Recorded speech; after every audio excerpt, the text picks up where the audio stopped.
Okay. Wouldn't be a stream without a bunch of technical difficulties. But I think we got it squared away, maybe.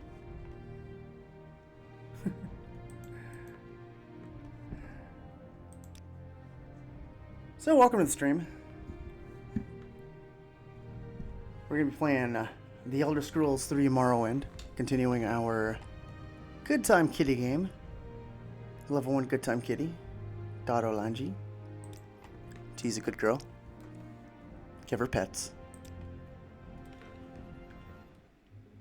Alright, so if memory serves me correctly, we just entered the corner club. You We gotta go to walk a fine line. Sorry, stranger. My time is short, so get on with it. Who do I talk to? I'll talk to her. So, Tilde.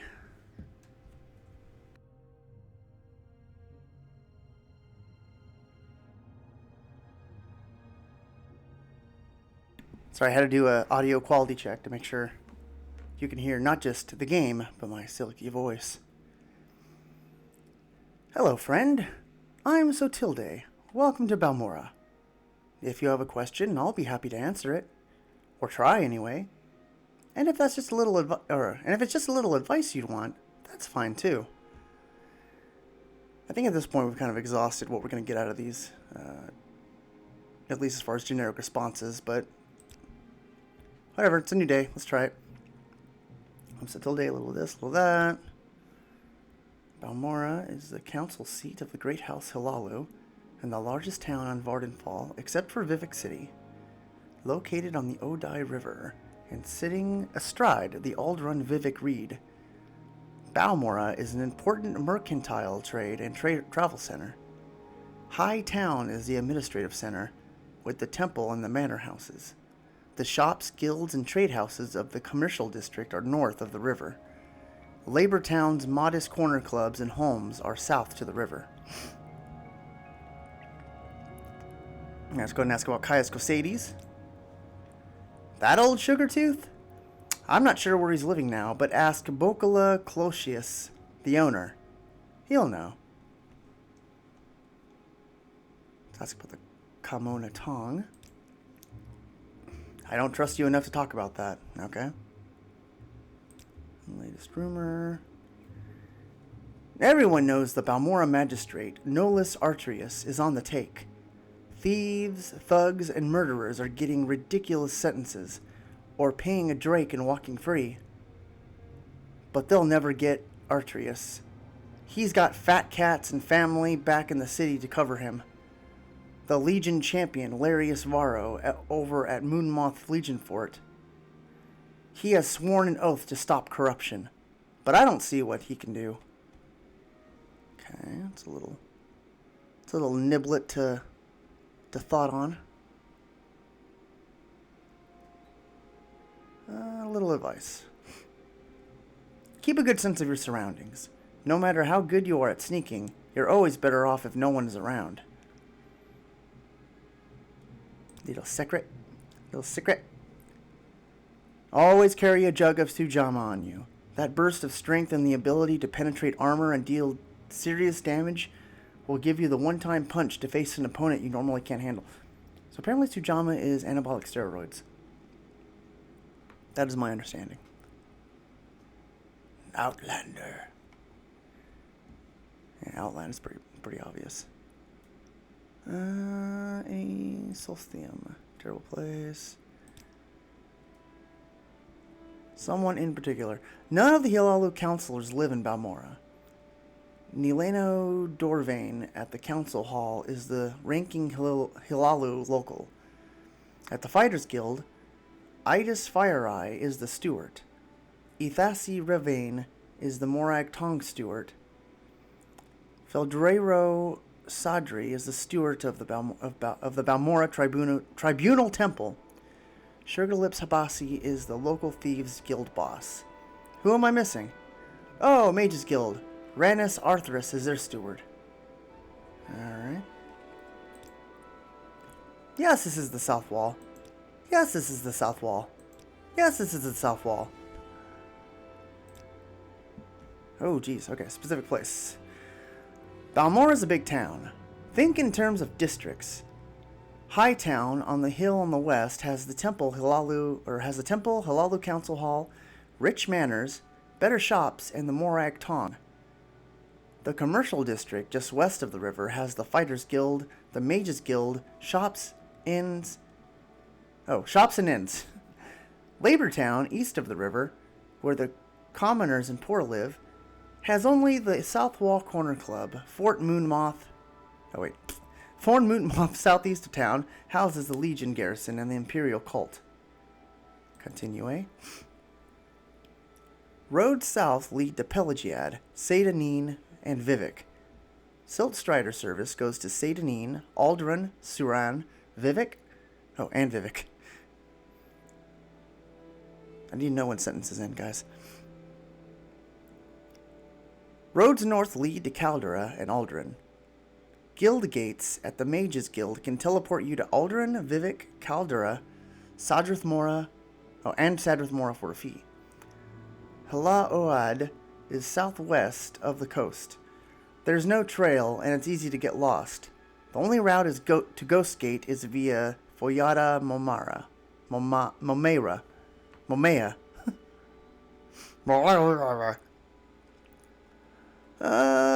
Thieves Guild. Why are you asking me? Maybe you'd like to join the Thieves Guild. Join the Thieves Guild. Talk to Sugar Lips. Okay. Yeah, we're definitely going to be joining that Thieves Guild. I mean, look at us. Look at us. We're a good time kitty cat. We got to join the Thieves Guild. Arathor. Greetings, citizen. I'm Arathor. This town is Balmora, council seat of the House Hilalu. We're loyal citizens of the Empire and proud of it. Well, most of us anyway. So are you looking for someone in particular? Or are you looking for services? Is there some specific place you'd like to visit? Would you like me to tell you about my trade? Wow, there's a lot of preposition here. Just gonna take a breath, contemplate my options, take a sip of coffee.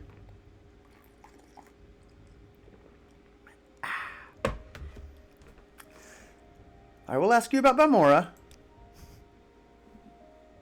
Okay, nothing. All right, we'll go down the list here. Just make it simple.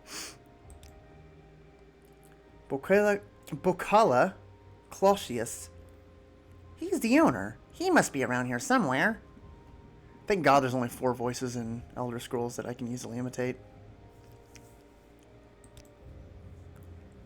Caldera is a recently charted Imperial town and mining corporation.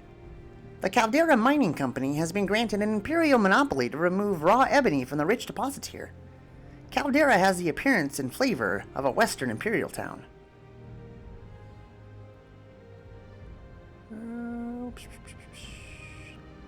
Kamonatong. I don't trust you enough to talk about that. Fair enough.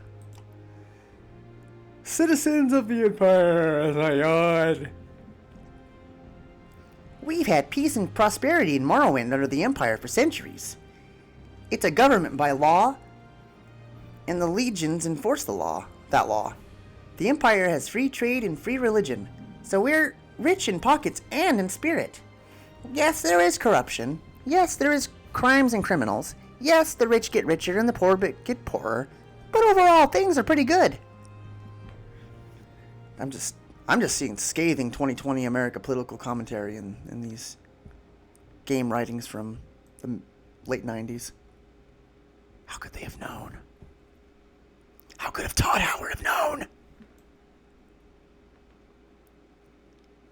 Fighters Guild. The Fighters Guild in Balmora is on Trade Street, west of the river. On the right as you head north... I know where the Fighters Guild is.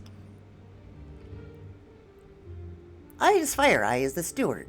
Look for her if you're thinking of joining the Fighters Guild. Yeah, I don't think that's in the cards at the moment. Maybe later after I eat my Wheaties.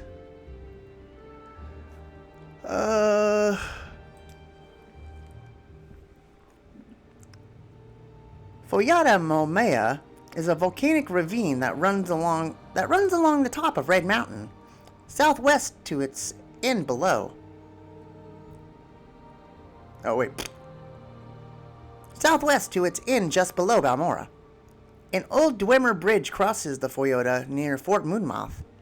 The best route to Ghostgate is to follow Foyota Mamaya up from where Pelagiad Balmora Road crosses the Foyota southeast of Fort Moonmouth.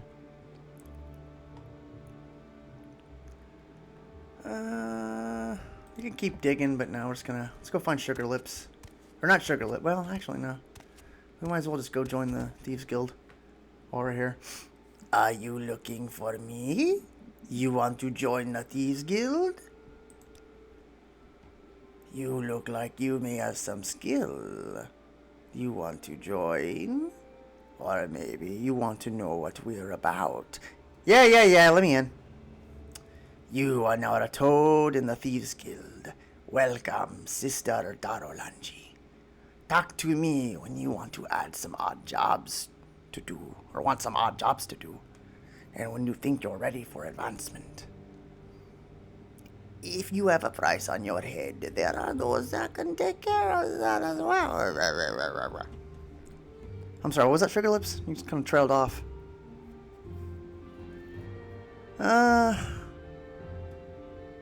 Okay, so yeah, one of the Thieves Guild. A good friend of Habasi wants a diamond. Now Kyra, the alchemist, has diamonds. A friend wants a diamond from Habasi. Now Kyra of Whitehaven has diamonds. Last time, Habasi sniffed out her store. Bring Habasi a diamond. Okay. Ah! Just whoosh. Alright, let's go talk to... What's his face? I don't remember his name. You? No. My prices are the Hey, best in baby. town. Hey, baby. It's a nice dress. What? Only he stands there. Okay. Oh, he's upstairs. The owner's upstairs. Duh. We can talk to these guys later. I want to talk to their he only stands. Sarah? I want to get his What is this about? get his interview on that name. All right, here we go. You want something, friend? Bacula Closius. Good day. I'm Bacula Closius, publican of the South Wall here in Balmora. We rent beds, and I have a limited selection of goods for barter. If you're new here, I can tell you where to look for other services, or a specific place nearby. If you're looking for someone in particular, I may be able to help. Let's just ask about Caius Cosades. Old Caius rents a little bed and basket just up the hill on the north edge of town. Go out the front door, not the upper door to the terrace, then right up the stairs, then right at the top of the stairs and down to the end of the street. Cool. Okay. So let's go down here. We can knock out both of these.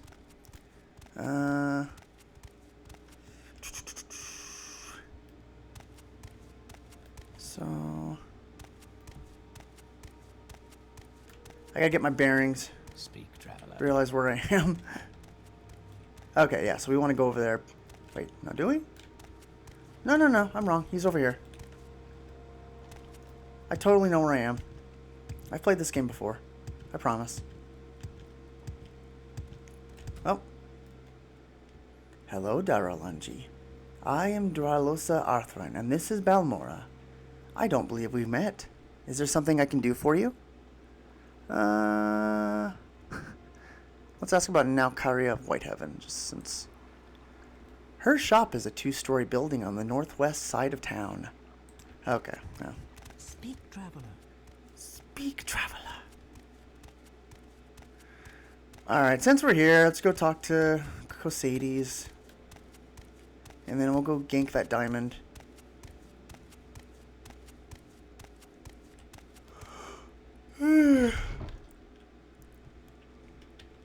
Sorry, I was up.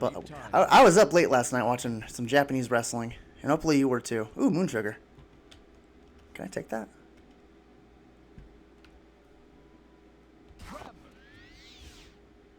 Bro, don't be mad. I can share. Wow, he does not want me to take his drugs. Alright. What? Yes, I am Caius Cosades. But what do you mean you were told to report to Caius Cosades? What are you talking about? So, you say your name is Daralanji, and you've been told to report to me and deliver a package. Perhaps you'll let me look at it. No. Then we have nothing further to talk about until you're ready to give me the package. Goodbye. Alright. So, are you ready to give me the package? Fine, here. Yes, very interesting. So, it says here the Emperor wants me to take you, a novice, in the Blades. And that means you'll be following my orders. Are you ready to follow my orders, Daralanji? No. Fine, then get out of here and come back when you're ready. I'm gonna steal Diamond. I don't like your attitude. You just need to simmer down, sir. Okay? Just sit down, eat a piece of candy, take a breath. I'll be back in 20 minutes with a diamond. We can talk about this. Hopefully you be a little less grouchy.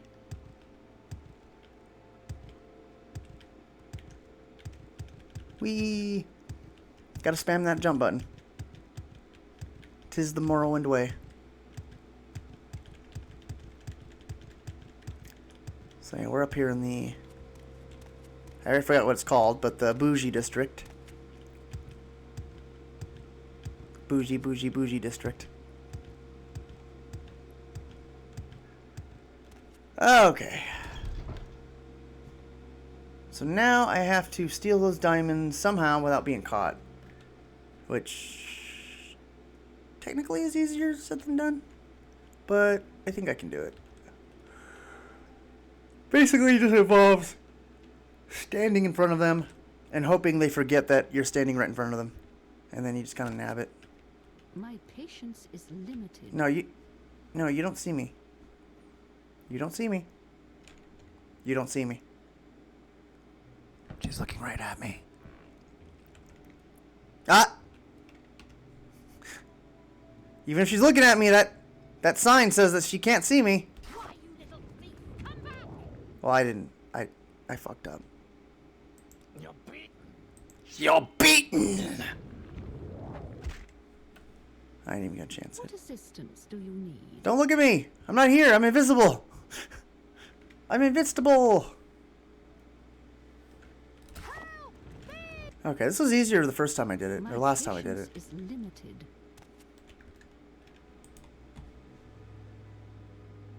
Got a 42 in sneak, come on. Come on. So maybe if I... This is kind of just blatant game manipulation, but... Oh, okay. Thought I was stuck. I want to turn her attention. So typically... Okay. So if I can just... So she'll turn around eventually. I think. Maybe. Maybe if I talk to her? No? Well, actually, I'm behind her, so I guess I can just steal right now.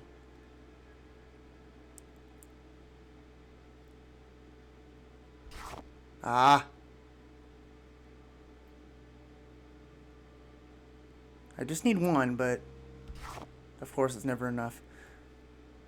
Oh wow, I can kind of loot her out right now, maybe. Hit quick save. Oh, really? Really? Are you serious? Are you serious? I steal 2 diamonds. You inward. Okay, I'm not ready to go to jail. Something to say to me? Yeah, thanks for the diamonds. We outie.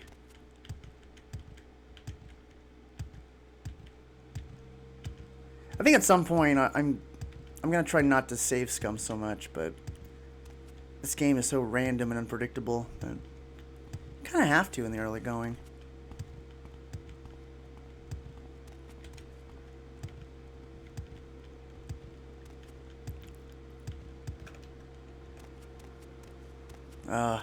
Look how beautiful she is.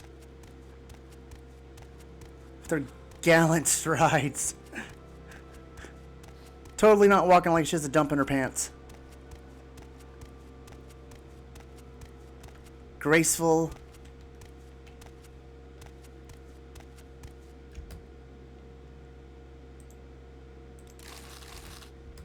Don't mind me, I'm just taking free gold.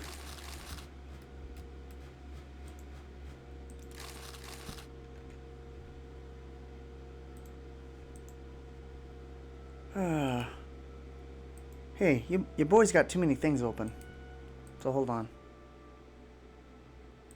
There we go. Alright. Forgot to close my browser. I need all them resources.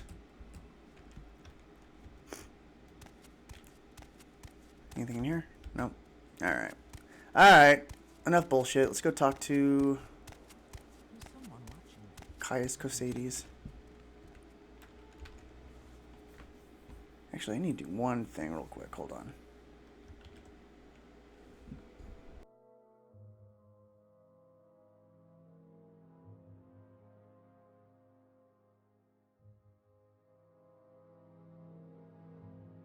I just remembered I marked my stream last night as mature. Just because we were watching some FMW. I just remembered I marked my stream last night as and there's my voice. Apologies.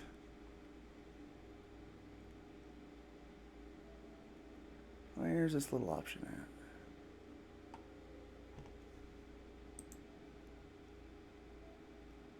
Found it last night, so I know it's here somewhere. Oh, channel and video. Turn off mature content. Okay. Alright, kids, you can watch now. No longer need your parents' permission.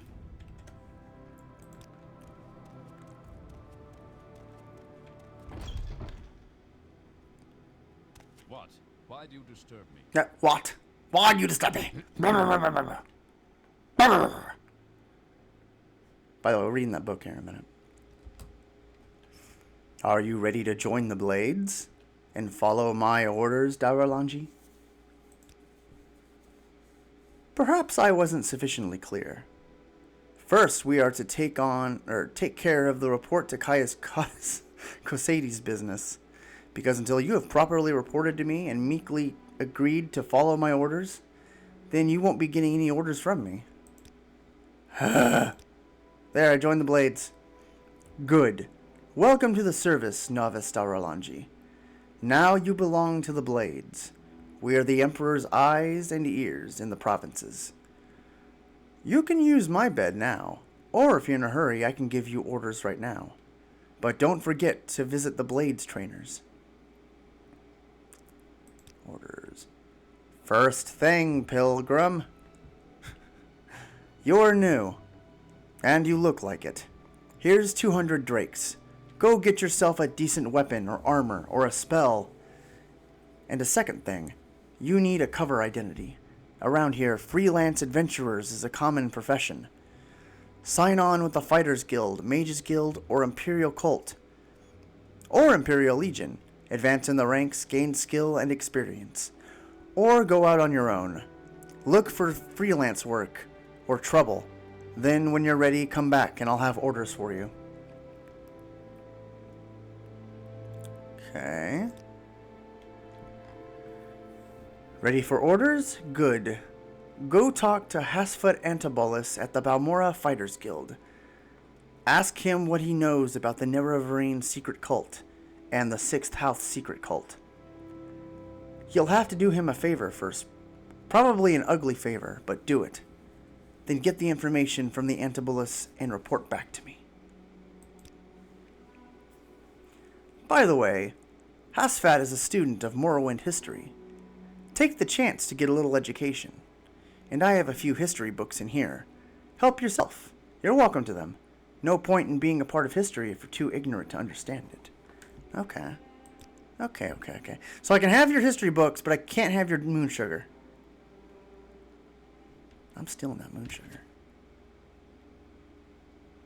And he's got a skooma pipe. Look at that. You just having a good time in here. All right, the War of the First Council.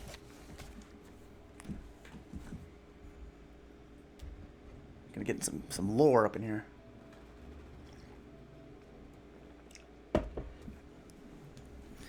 The War of the First Council. This account by the imperial scholar Agrippa Fundilius is based on various imperial and Dunmer sources and written for Western readers.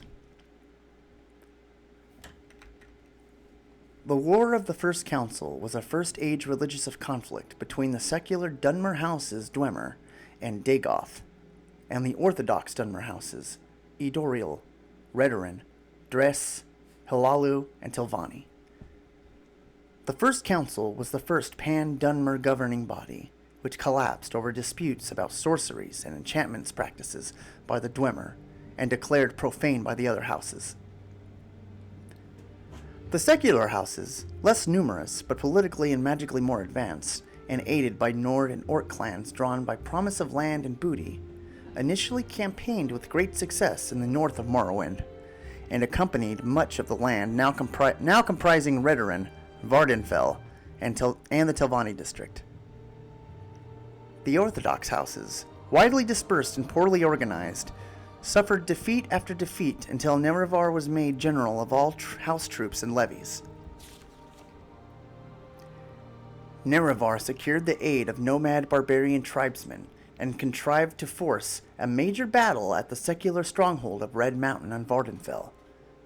The secular forces were outmaneuvered and defeated with the help of Ashlander scouts and survivors forced to take refuge in the Dwemer stronghold at Red Mountain. After a brief siege, treason permitted Nerevar and his troops to enter the stronghold, where the secular leaders were slain, and Nerevar mortally wounded. General slaughter followed, and houses Dwemer and Dagoth were exterminated. Nerevar died shortly thereafter of his wounds. 3 of Nerevar's associates among the Orthodox houses, Vivek, Almalexia, and Sothasil, succeeded to control of the recreated First Council, renamed the Grand Council of Morrowind, and went on to become the God Kings and immortal rulers of Morrowind, known as the Tribunal, or Almsvi. So there we go. Nice little book. I wonder if I can take it. That's not worth it.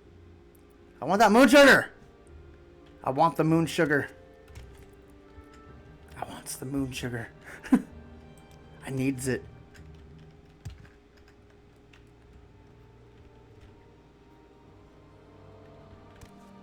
I needs the moon sugar. I needs it. I needs it for my teeth. Teeth itch. Oh man, he really does not want me to take his drugs.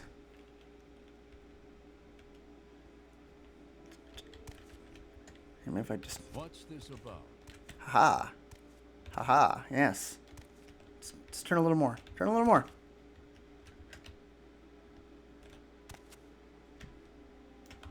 Ah, your back's turned now. Haha. Your drugs are mine. Quick save.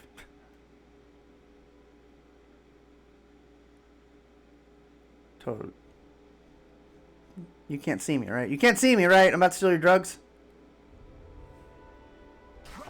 How?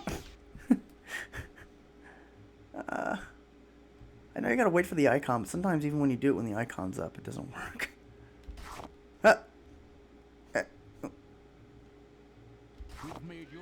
God damn it. God! I just want some drugs! Give me the drugs! Okay, this is immersion breaking, I apologize. I am stealing the skooma pipe, though. It's a good skooma pipe. Any day now. Any day now. Come on.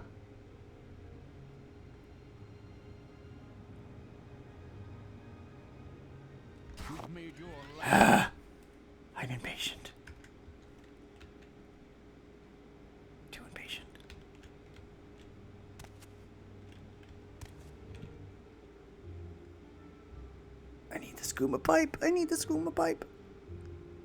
I wants it. I needs it. I needs it to smoke the skooma.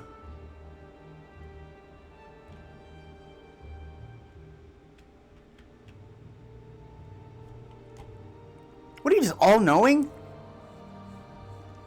You're a drug addict. It shouldn't be this hard to steal your drugs. God! You know what? Fine. Keep your damn skooma pipe. What's this about? I'll just grind up and snort the moon sugar. Like a refined drug addict. Okay.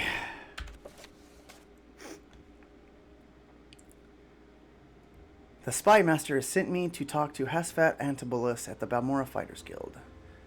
I'm to ask him about what he knows about the Neravine secret cult and the Sixth House secret cult, and return to report to the Spy Master.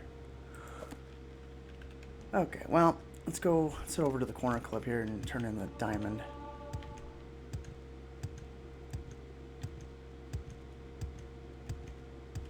After we check the boxes for gold. No. No. I might have already looted these boxes.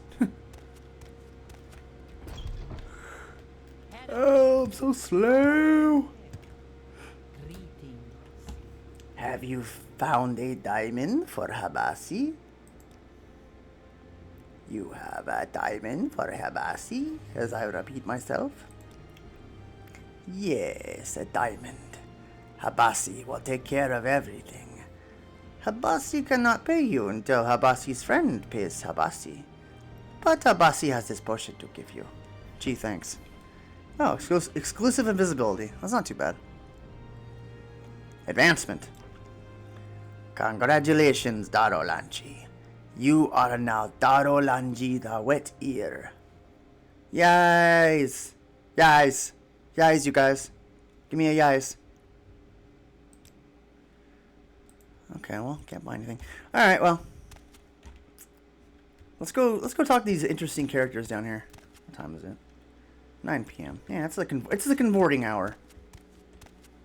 9 p.m. It's the converting hour. So let's go ahead and talk to. Yeah. Shut up! I'm not talking to you. I'm not talking to you, smooth skin.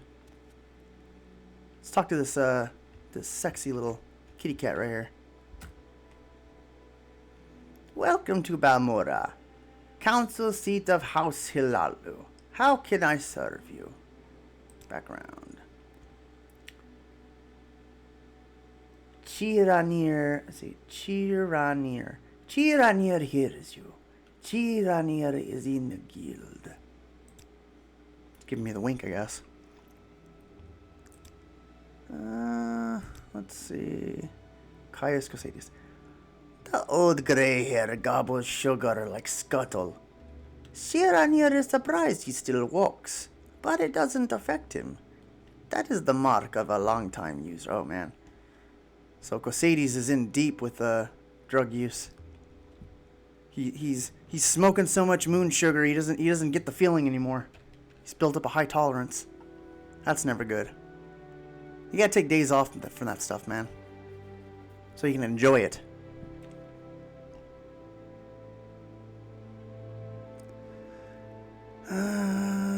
Nothing really here. I think she's got really expand on. Alright, let's talk to Only He Stands There. Another questions again. You're a new face. So what can I tell you about Balmora?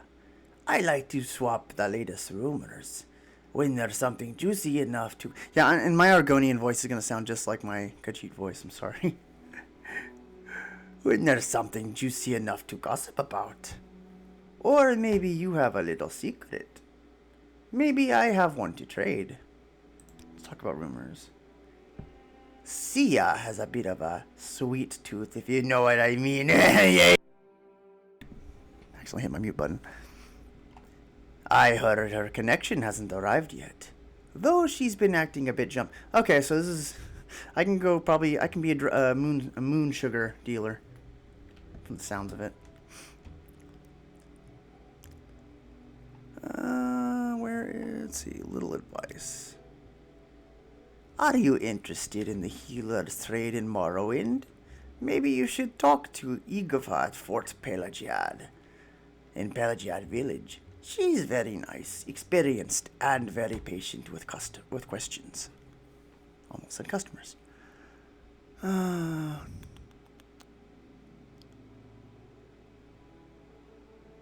Little secret. Talk to everyone. Okay. Alright, we'll do. We'll talk to everyone. Let's Go talk ahead, to Tapius Estrius. Greetings, citizen. I am Tapius Estrius. Welcome to Balmora. Okay, that's generic. Background. He's a warrior. Interesting old fellow. Been in Balmora a long time, since before the district reorganization. Been in some trouble, but he apparently knows some people. Goes off for a while, then comes back. He's a veteran, I think. Has friends over at Fort Moonmoth. Don't know where he gets his money, but I wouldn't be surprised if it wasn't legal. So, Cosades is in the dirt of things. That's pretty cool.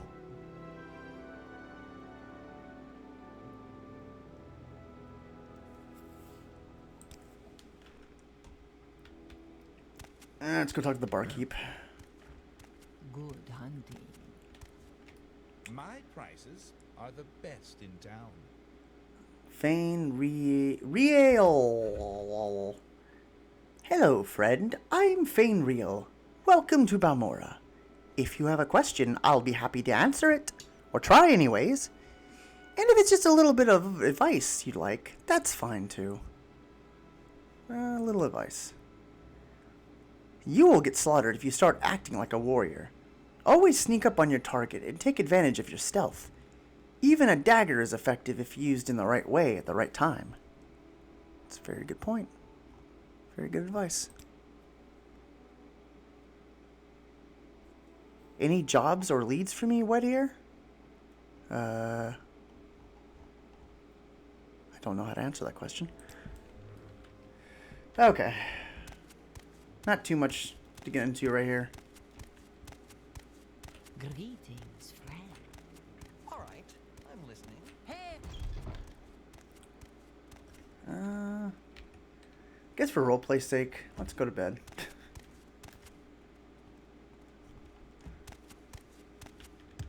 Just to save some scratch, let's go use Cosades' bed. Hopefully he keeps his damn hands off me. Speak quickly, Outlander, or go away.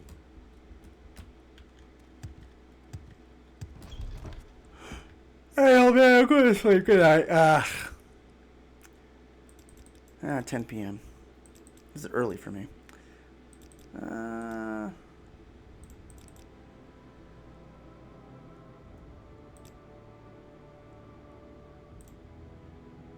We'll go 8 hours. Get our beauty rest. All right.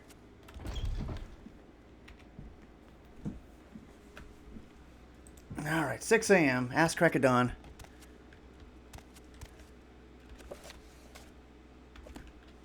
All right, let's go talk. Let's go back to talk. Let's go talk to Habasi. I'm not quite ready to jump into the main quest yet. So right now we'll just work up the ranks of the Thieves Guild. What is this about? I'm not talking to you. Jobs. Habasi wants the key to Narano Manor. Habasi wants the key to Narano Manor. Downstairs manors are rarely locked. But Habasi wants to go upstairs secretly. Who has the key? Ondres Narano has a key. Habasi thinks Narano's servant, Savor Trandol at the council club, has a key. Your journal has been updated. Friend? So, alright. How do I want to do this? I'm listening. What? It will probably be easier to lift the key from the servant, because the servant's just going to be by himself. If I go to the council club, it's going to be in a group of people. So, gotta jump, make a little jaunt across the river here.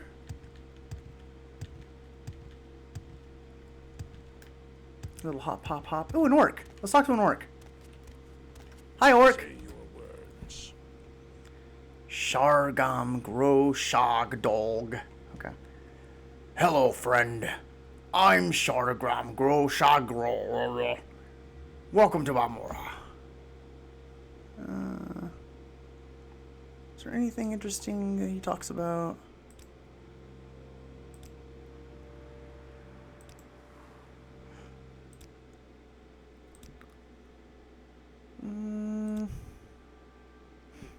Most native Dunmer don't like foreigners. The Dunmer are a proud people, and they look down on other races and cultures. They particularly dislike Outland Dunmer, dark elves born and raised to imperial ways, who don't know what it is to be a Dunmer born and bred. Foreigners can be accepted in Morrowind, but can even be adopted into the great houses. There's even a Nord on the House Halalu Council, but it isn't easy. It takes time and effort to win a native's trust. Yeah, I like my ogre voice. My orc voice, rather. Oh man, these stairs are a slog when you're jumping up every step. Alright, so Nerano Manor, I believe, is right here. So, let's go in, try to go in halfway crafty. Could have sworn there were stairs.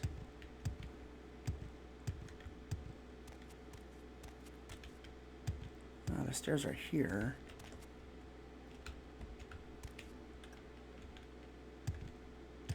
Okay. Alright, I can do this. I can do this. Whee! Yay! I did it! I did it! Alright.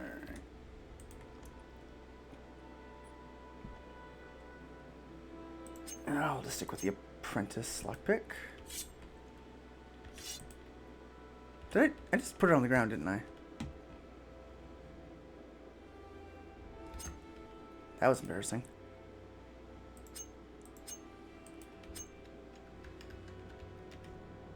Okay, nobody can see me, so...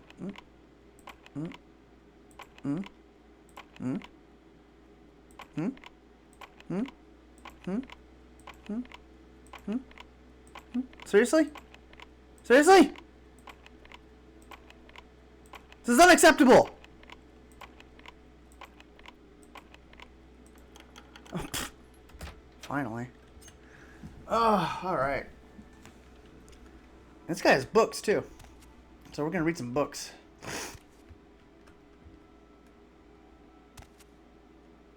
Am I over? No, okay. First... Whoa. Huh.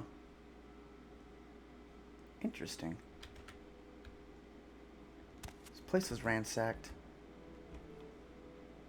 Expensive amulet. Put that ring on me. Put that belt on me. And that amulet. I'm a fancy kitty.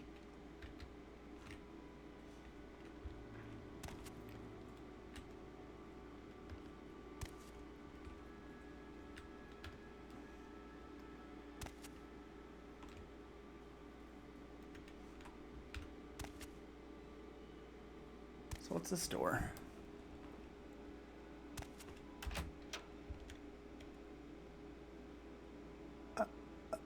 Hello. Fancy meeting you here. Speak quickly, Outlander, or go away. It's just terrible what happened to Raylan Hilalo. Oh, it's just terrible what happened. Raylan Hilano employed me for years. What will I do now? Raylan Hilano? Yes, I was one of Raylan Helano's servants. I saw the Dunmer who killed him with my own eyes. I can give you the murderer's description. I didn't ask for this. The Dunmer who murdered Raylan Helano was young with red hair and a tall row over his head, as is fashionable these days. He wore bone mold armor and wielded a Dwemer war axe. I do not know much more than that. I'm sorry. I wish you luck. I don't remember agreeing to anything here, but apparently I am.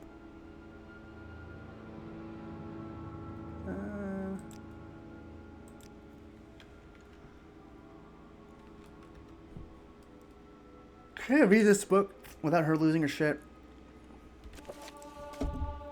Okay, I guess we can. Gives me a point in medium armor, which I don't ever plan to use, but... The 36 Lessons of Vivek. Sermon 22. Then Vivek left the first whirling school and went back to the space that was not a space.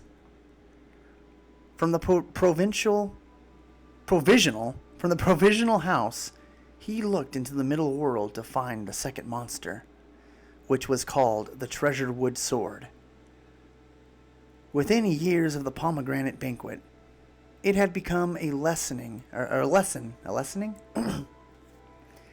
It had become a lessening tune to the lower Velothi houses.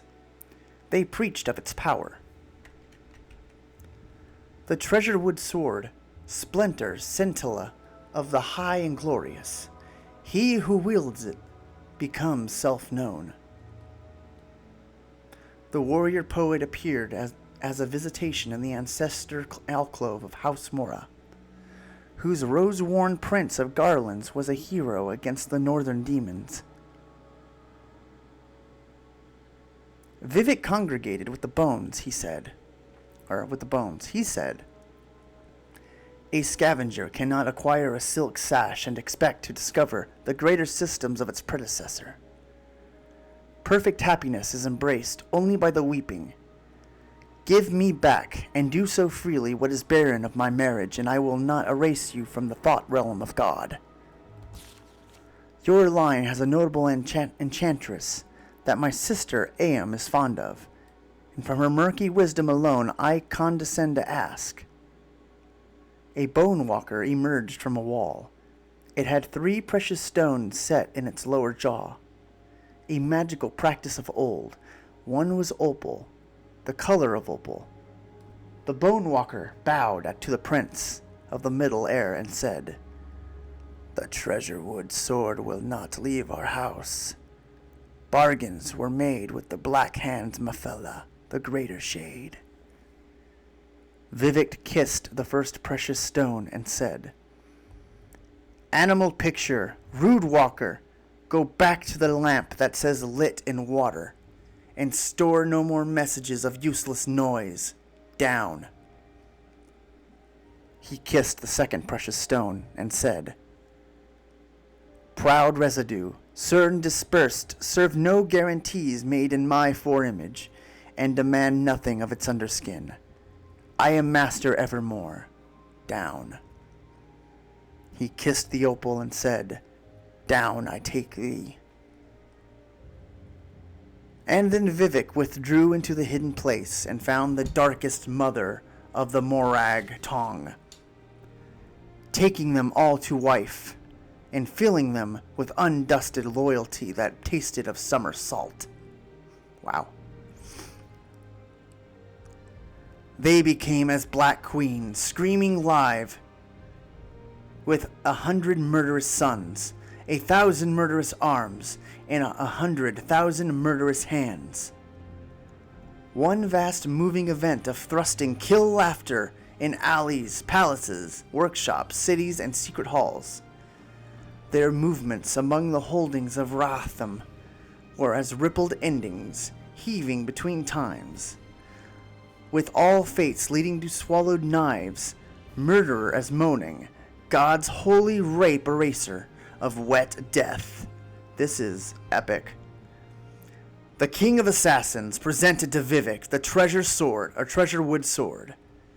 Milord, the King of Assassins said, the Prince of House Mora is now fond of you. I placed him in the corner of Dagon. His eyes I set into a fire prayer for the wicked. His mouth I stuffed with birds. The ending of the words is Almsfee, which, as we know, tribunal. So, Vivek is a badass, yo. And we're going to get to meet him at some point.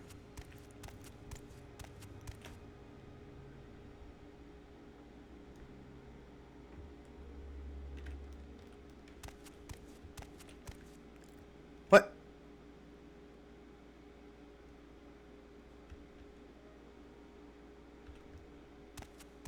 I went into the wrong house, didn't I? I completely went into the wrong house. Okay, well, you don't need this stuff.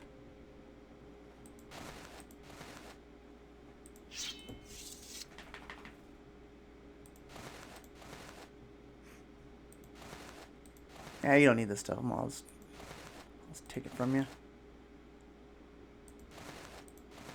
A fancy cat.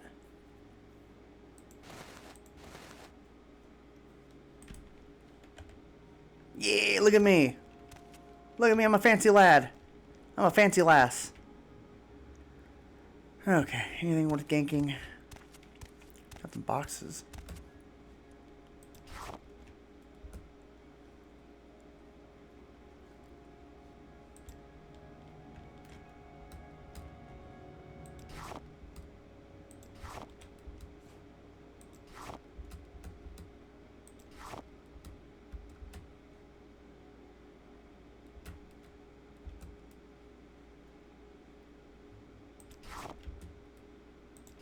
Man, so many ingredients.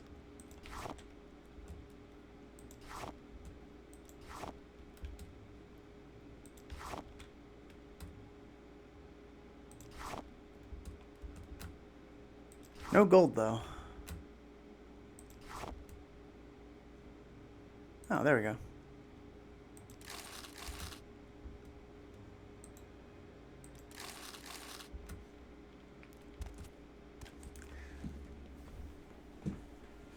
I gotta go sell some stuff.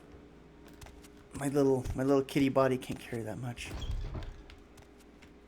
Okay, where is it? Right here? It's right here, isn't it?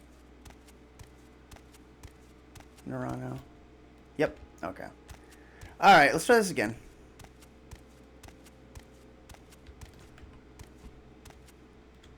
Oh, level 60. Don't know if I'll be able to do that. Oh, okay. I can. It's going to be really hard. There we go. All right. All right. So now I know where we are. At the very least, we got a quest, though. So that was something.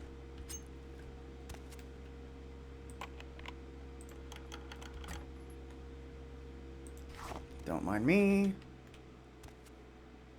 Ah, books. You got to listen to me read books, guys. All right. I think what we're gonna do, because we're coming up on in an hour, I'm gonna go use the bathroom, and yeah, we'll come back and we're gonna read some books. Fun. So I'll be back in about 5 minutes.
Alright, we're back.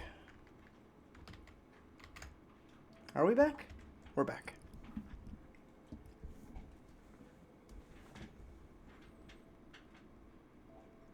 Had to use the restroom. Ow. I had to take my doges outside. Very busy day. Very busy day of streaming. Alright. We're gonna read some books. So how many we got? We got 1, we got 2, we got 3, 4, 5, 6, 7, 8, 9, 10, 11, 12. I got 12 books, so we're gonna be here a while. So cozy up, settle in. The House of Troubles. Among the ancient and blah blah blah. Among the ancient and there's no and in there, Stephen. Among the ancient ancestral spirits who accompanied Saint Veloth and the Chimer into the promised land of Morrowind, the 4 Daedra lords Malakath, Mehrunes Dagon, Molag Bal, and Sheogorath are known as the 4 corners of the House of Troubles. These Daedra lords rebelled against the council and admonition.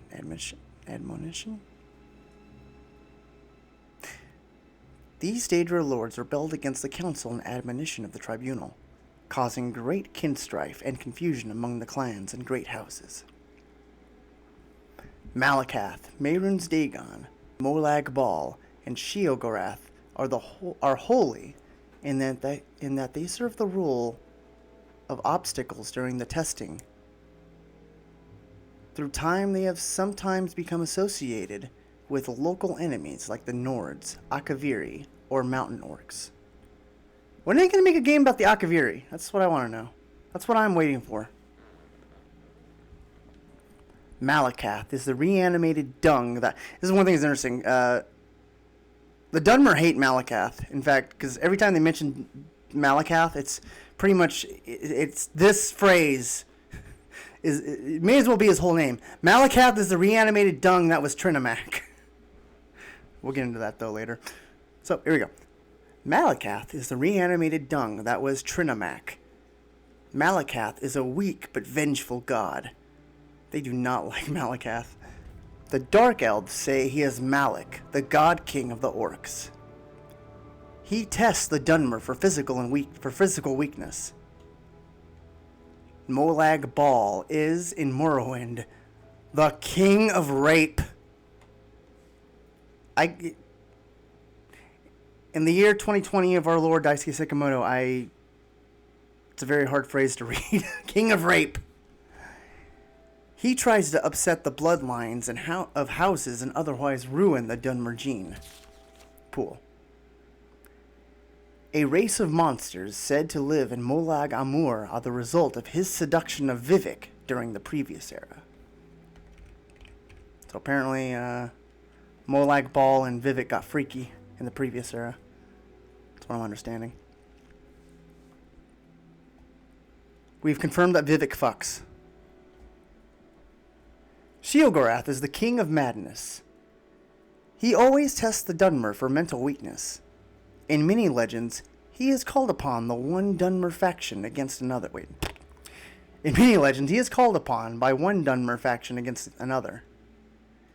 In half of these stories, he does not betray those who called him, further confusing the issue of his place in the scheme of things. Can he help us? Is he not an obstacle? He is often associated with the fear other races have of the Dunmer, especially those who, like the Empire, might prove as useful allies. Mehrunes Dagon is the god of destruction. He is associated with natural dangers like fire, earthquakes, and floods. To some, he represents the inhospitable land of Morrowind. He tests the Dunmer's will to survive and persevere. The worship of these 4 malevolent spirits is against the law and practice of the temple. However, the 4 corners seldom fail to discover those greedy, reckless, or mad enough to serve them. By ancient temple law and custom, and also by imperial law, the lives of witches and warlocks are forfeit, and imperial garrisons join ordinators and buoyant armigers of the temple in tracking down and destroying these foul covens in the wilderness refugees. God, son of a bitch! I had problems reading this last time I played this. These foul covens in the wilderness refuge, and ancient ruins where they conceal the profane worship. Yeah, we got through it. Well, I'm back. All right, one down. Let's hit the annotated Anuad. This is a good one. This is a good book. I give it 5 stars. The Anuad paraphrased. The first ones were brothers, Anu and Padume. They came into the void, and time began. As Anu and Padume wandered at the void, the interplay of light and darkness created Nur. Both Anu and Padume were amazed and delighted with her appearance, but she loved Anu, and Padume retreated from them in bitterness. Nir became pregnant, but before she gave birth, Padume returned, professing his love for Nur. She had told him that she loved only Anu, and Padume beat her in rage. Anu returned, fought Padume, and cast him outside time. Nir gave birth to creation, but died from her injuries soon after. Anu, grieving, hid himself in the sun and slept. Meanwhile, life sprang up on the 12 worlds of creation and flourished. After many ages, Padume was able to return to time. He saw creation and hated it. He swung his sword, shattering the 12 worlds in their alignment. Anu awoke and fought Padume again. The long and furious battle ended with Anu the victor. He cast aside the body of his brother, who he believed was dead, and attempted to save creation by forming the remnants of the 12 worlds into one, Nirn, the world of Tamriel. As he was doing so, Padume struck him through the chest with one last blow. Psych! Anu grappled with his brother and pulled them both outside time forever. The blood of Padume became the Daedra. The blood of Anu became the stars. The mingled blood of both became the Aedra, hence their capacity for good and evil. And their affinity for earthly affairs. Try that again. Hence their capacity for good and evil, and their greater affinity for earthly affairs than the Daedra, who have no connection to creation. On the world of Nirn, all was chaos. The only survivors of the 12 worlds of creation were the Elnophe and the Hist. The Anophe are the ancestors of Mer and men.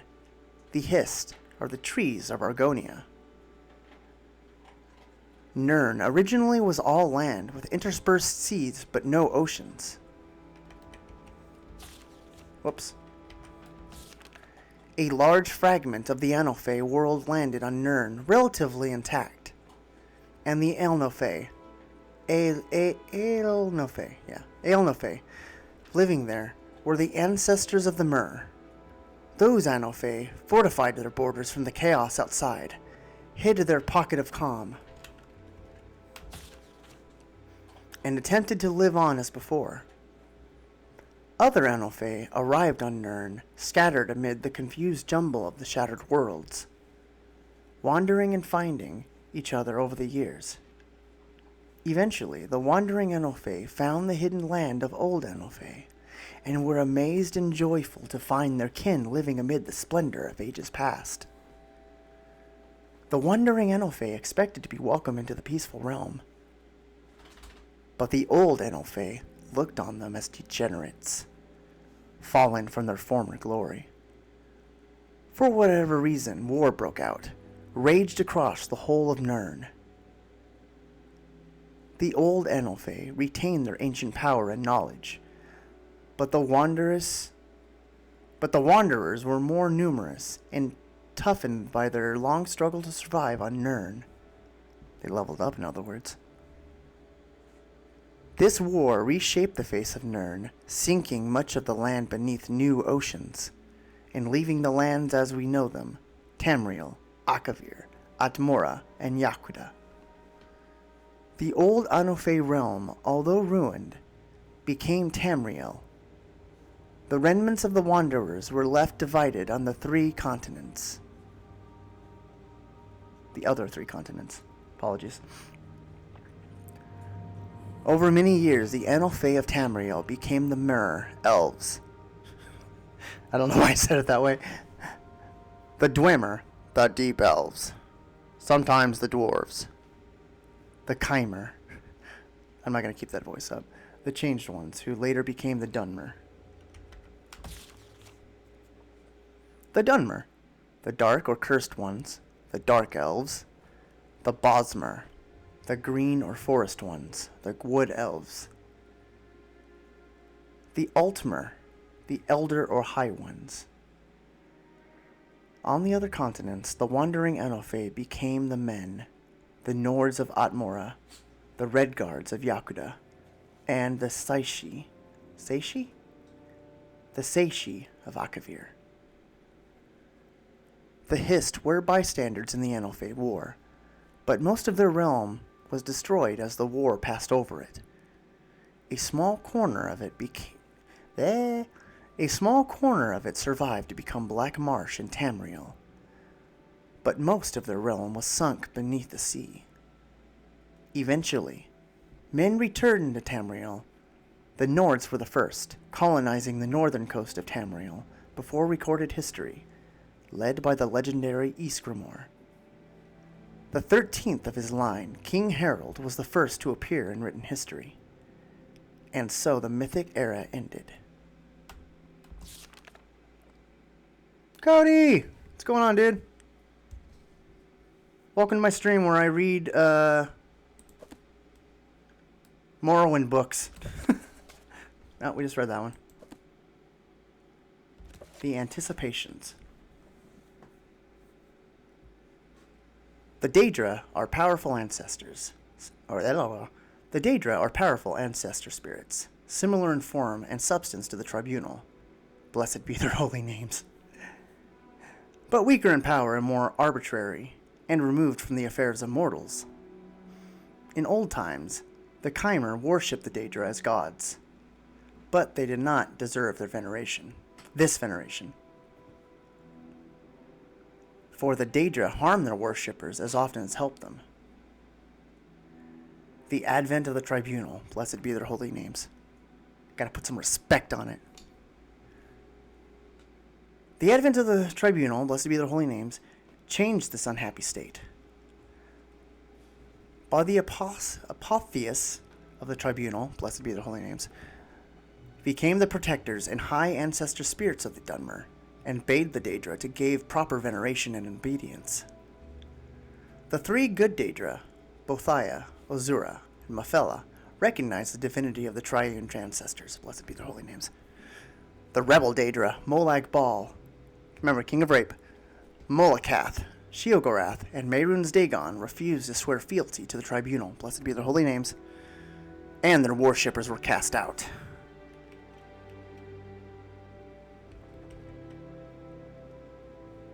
Yeah, I saw you in the chat. That was cool. Yeah, I had fun last night. I was just chilling out, showing my perverse interests. These rebel Daedra thus became the four corners of the House of Troubles. See, I've read enough lore that I already knew that before I turned the page. And they continue to plague our tranquility and tempt the unwary hearsay and dark worship. The priests of the temple remain ever vigilant for signs of the adversary's return, sometimes aided by the loyal three good Daedra, who are familiar with the wiles of the rebellious kin. The good Daedra are known to the temple as the Anticipations, since they are the early ancestral anticipations of the living patronage of the tribunal. The anticipations are the Daedra lords Bothaya, Mafella, and Azura. Azura? That's my bae right there.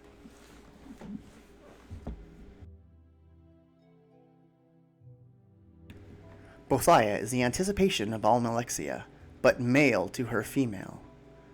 Bothaya was the ancestor who illuminated the elven ages ago, before the mythic era. This is some good lore right here. He told them the truth of Lorkhan's test and defeated Uriel's champion, Trinimac. Bothaya ate Trinimac and voided him. The followers of Bothaya and Trinimac rubbed the soil of Trinimac upon themselves and changed their skins.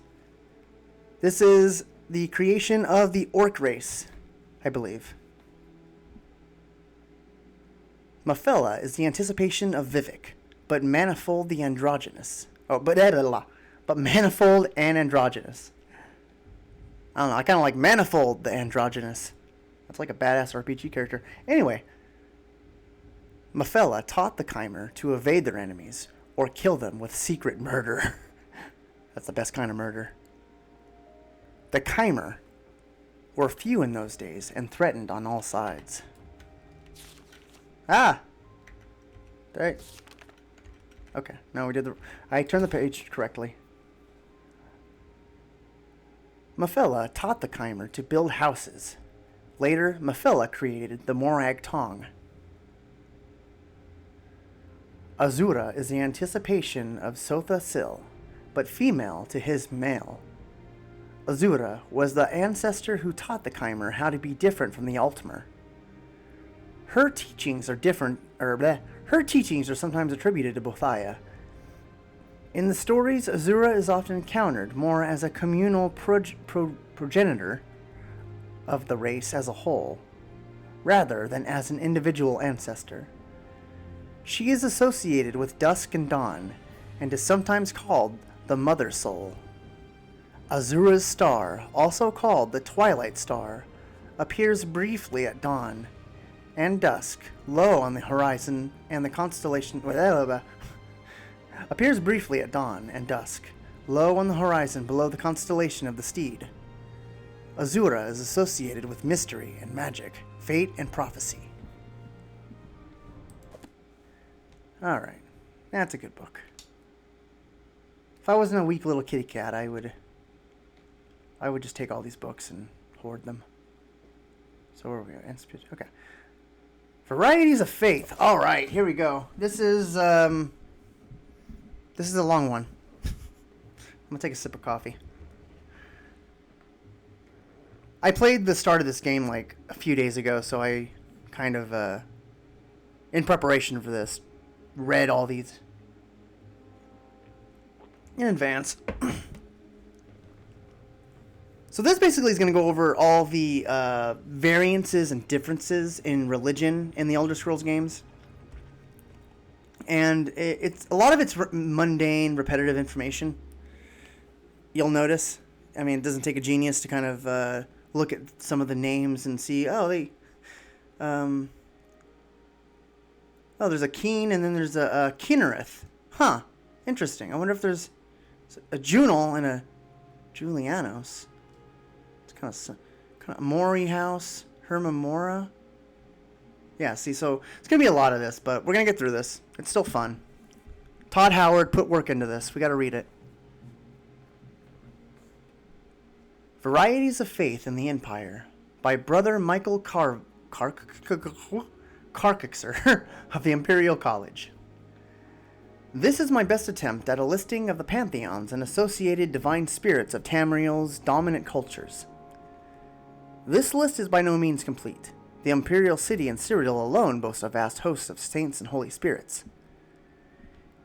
It only includes the most important spirits revered by native members of the culture. Other At-Ada, especially Daedra, are often known to many cultures. Okay, so yeah, this basically explains that,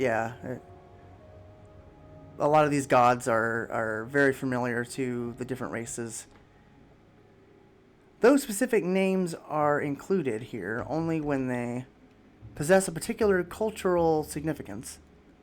The omission of any reference to the warships of the Argonians of Blackmarsh is a result of my complete inadequacy in reconciling the obscure and damn it, Stephen, sound out, contradictory accounts available to me on that subject.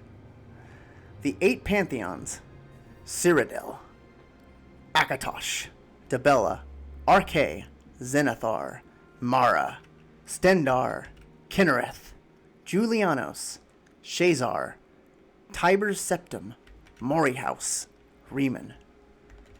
And then we got Skyrim. That's the cold place. The cold place with the dragons.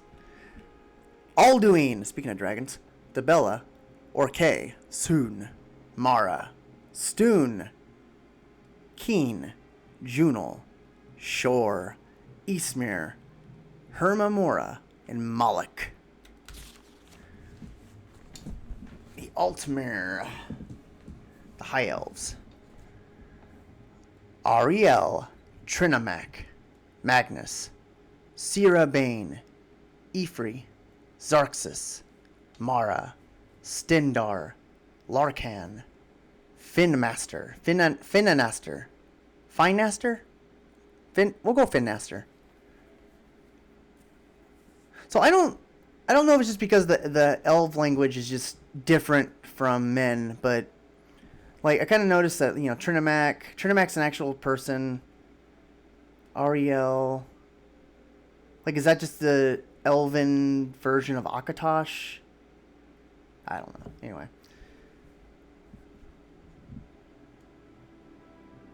Bosmer, Ariel. And the High Elves, as you can see, they, at least the Bosmer and Altmer, they share a lot of the same gods. Ifri, Arkay, Zen, Xarxus, Bondar, Mara, Stendarr, Larkan, Hermamora, Joan, and Jode. Then we have the Dunmer, those are the Dark Elves. Almalexia, Vivek, Sothasil, blessed be their holy names. Bothia, Mafella, Azura, Lorcan, Nerevar, Molag Bal, Malakath, Sheogorath, Mehrunes Dagon.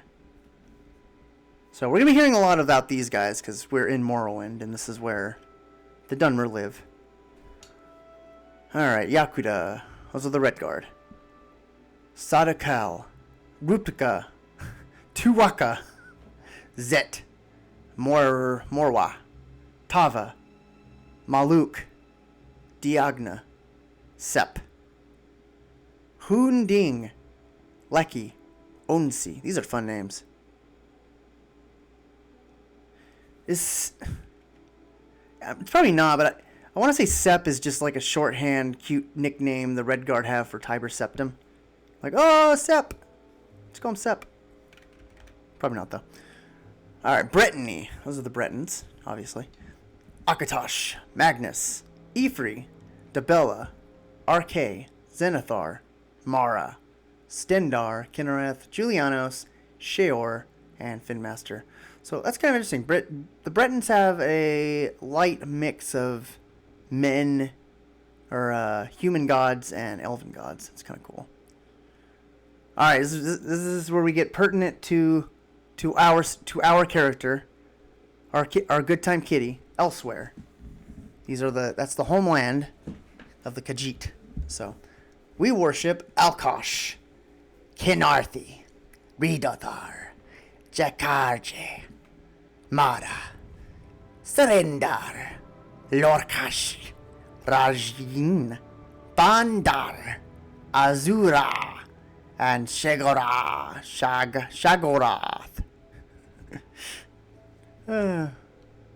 We have fun here. Notes on the divine spirits of the pantheons. Akatosh, dragon god of time. Akatosh is the chief deity of the 9 divines and the major religious cult of Cyrodiil and its provinces, and one of 2 deities found in every Tamrielic religion. The other is Lorcan. He is generally considered to be the first of the gods to form in the beginning place. After his establishment, other spirits found the process of being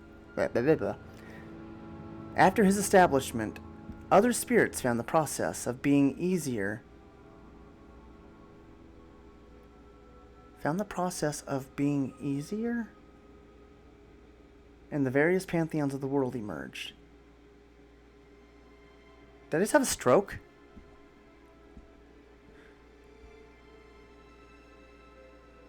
He is the ultimate god of the Cyrodiilic Empire, where he embodies the qualities of endurance, invincibility, and everlasting legitimacy.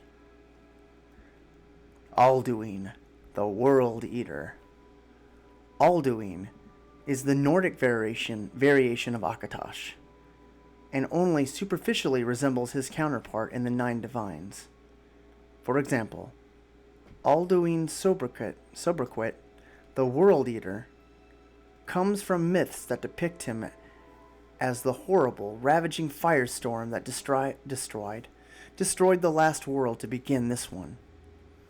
Nords therefore see the gods of time as both creator and harbinger of the apocalypse. He is not the chief of the Nordic pantheon. In fact, that pantheon has no chief. See shore below. But its wellspring, albeit a grim one. Albeit a grim and frightening one. Alkosh, Dragon King of Cats. So this is the Khajiit variety. Pre-Ridata dynasty, Ana Queen deity. A variety on the Altmeri. Ariel, and thus in Akatosh as culture hero for the earliest Khajiiti. His worship was co-opted during the establishment of the Ridotar, and he still enjoys immense popularity in Elsewhere's wasteland regions. He is depicted as a fearsome dragon, a creature of the Khajiit say, "It's just a real big cat." He repelled an early Almeri pogrom of Polino Whitesnake, love that band, Whitestrake, during mythical times. Okay. Gonna pause the Khajiit voice. Almalexia, Mother Morrowind. Most traces of Akatosh disappeared from ancient Khmer legends during their so-called exodus, primarily due to that god's association and esteemed with the Altmeri. However, most aspects of the Akatosh, which seem so important to the mortal races, namely immortality, historicity, and genealogy, have conveniently resurfaced in Almalexia, the most popular of Morrowind's divine tribunal, blessed be their holy names. Arkay, god of the cycle of life and death. Member of the Nine Divines pantheon, and popular elsewhere as well. I don't think it's popular in elsewhere. Arkay is often more important in those cultures where his father, Akatosh, is either less related to time or where his time aspects are difficult to comprehend by the layman. He is the god of burials and funeral rites, and is sometimes associated with the seasons. Oh, hold on. Gotta take a pause. Baby mama calling me.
Okay, we're back.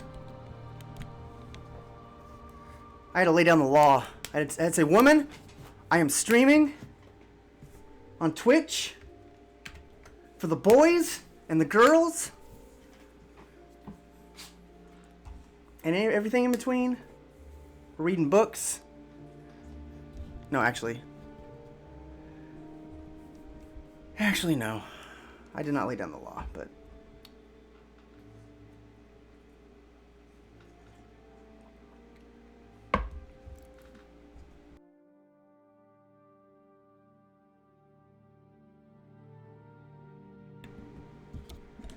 But I am sticking with this 12-3 for the time being. Just, you know, at least until I recover from pneumonia. Alright, where the hell was I? Alexia. Okay, we read that. Pretty sure we read... Alright, we're just gonna start from RK. RK, God of the cycle of life and death.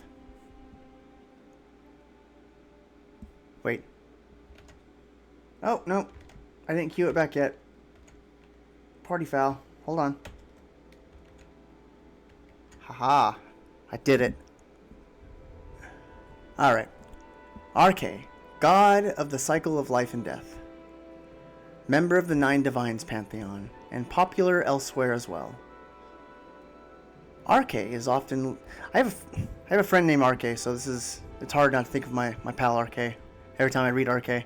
RK is often more important to those cultures where his father, Akatosh, is either less related to time or where his aspects are difficult to comprehend by the layman. He is the god of burials and funeral rites, and is sometimes associated with the season. Zzz. Yeah, I read this. His priests are staunch and opponents of... Okay, here we go. His priests are staunch opponents of necromancy and all forms of the undead. It is said that RK did not exist before the world was created by the gods under Lorcan. Under Lorcan's supervision / urging / trickery. Therefore, he is sometimes called the Mortal's God. Ariel, King of the Altmer. Okay, so this pretty much explains what I was asking earlier. The elven Akatosh is Ariel. So it may not be the same god, but it's like the same concept. Ariel, King of the Altmer, the elven Akatosh is Ariel. Ariel is the soul of Anuiel, who, in turn, is the soul of Anu, the Everything. If you remember from earlier class, Anu, he was the brother with Padume, and they both got horny over Nur, and Padume got all upset and stabbed him and stuff, and then his blood became the stars or something. Just a little refresher. He is the chief of most Altmeri pantheons. Most Altmeri in Bosmer claim direct descent from Ariel. In his only known moment of weakness, he agreed to take his part in the creation of the mortal plane. That act which forever sundered the elves from the spirit worlds of eternity. To make up for it, Ariel led the original Altmer against the armies of Lorcan in mythic times, vanquishing that tyrant and establishing the first kingdoms of the Altmer, Altmora and Old Enolfe. He then ascended to heaven in full observance of his followers, so that they might learn the steps needed to escape the mortal plane. This is actually some actual Morrowind lore, because I think, right? Is this the god that goes up into the moon? An actual moon in the game that you can go to? Man, when we get to Vivek, shit's gonna get crazy, guys. Just prepare yourself. If you've never played Morrowind, this game is weird. And that's what makes it great. Alright, Azura, Mabe, goddess of dusk and dawn. Azura was the god ancestor that taught the Chimer the mysteries needed to be different from the Altmer. Some of her more conventional teachings are sometimes attributed to Bothia. In the stories, Azura is more often a communal cosmic force for the race as a whole, than an ancestor or a god. Also known as the Anticipation of Sotha-Sil. We know this because we read the Anticipation. In Elsewhere, Azura is nearly a wholly separate entity, yet she is still tied into the origins of the Khajiit, Altavat Mary stock. Ban-Dar, the bandit god. In most regions, Ban-Dar is a marginal deity, a trickster spirit of thieves and beggars.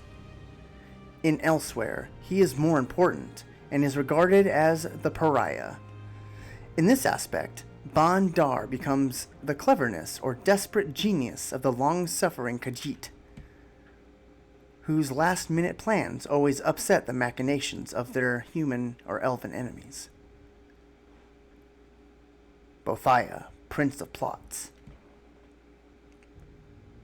Heralded by the prophet Veloth, Bothaya is the original god ancestor of the Dark Elves. Through his illuminations, the eventual Chimer, or Changed Folk, renounced all ties to the Ultimer and founded a new nation based on Daedric principles. All manner of the Dark Elven cultural advances are attributed to Bothaya, from philosophy to magic to responsible architecture. That's funny. Ancient Velothi allegories are uniformly heroic successes over Bothaya. Ancient Velothi allegories are uniformly heroic successes of Bothaya over enemies of every type. Foundation. Stories of every type. Foundation stories of Chimer struggle. What? Bothaya over enemies of every type. Foundation. Okay. I had another stroke, apparently. Also known as the Anticipation of Almalexia. I just explore and kill bandits. Yeah, I know. That's how I always played Morrowind. I'm trying to immerse myself in as an older, quote unquote, mature gamer, if such a thing exists. Look, Todd Howard put work into these books. I have to read them. Diagna, our Oracle god of the sideways blade. Wow, that's a mouthful. Horari thuggish cult of the Red Guards. Originated in Yakuta during the 27 snake folk slaughter. Diagna was an avatar of the Hunding, the Yokudan god of Make Way. The Yokudan god of Make Way! See below. That achieved permanence. Permanence, there we go. He was instrumental to the defeat of the left-handed elves, as he brought orichalc weapons to the Yokudan people to win the fight. In Tamriel, he led a very tight-knit group of followers against the orcs of Orsinium during the height of their ancient power, but then faded into obscurity. He is now little more than a local power spirit of the Dragontail Mountains. The Bella, the goddess of beauty, the goddess of Bay. Popular god of the Nine Divines, I bet. In Cyrodiil, she has nearly a different dozen cults. Some devoted to women, some devoted to artists, some devoted to aesthetics, and others to erotic instructions. Giggity giggity, giggity goo, stick around. Herma Mora, the Woodland Man. Ancient Atmoran demon, who at one time nearly seduced the Nords into becoming Altmer. Most Ysgramor myths are about escaping the wiles of Herma Mora. Also called the Demon of Knowledge, he is vaguely related to the cult origins of the Morag Tong. Forester's Guild. Forester's Guild is a very non-threatening way of naming your Assassin's Guild, gotta say. If only by association with his brother/sister Mafala.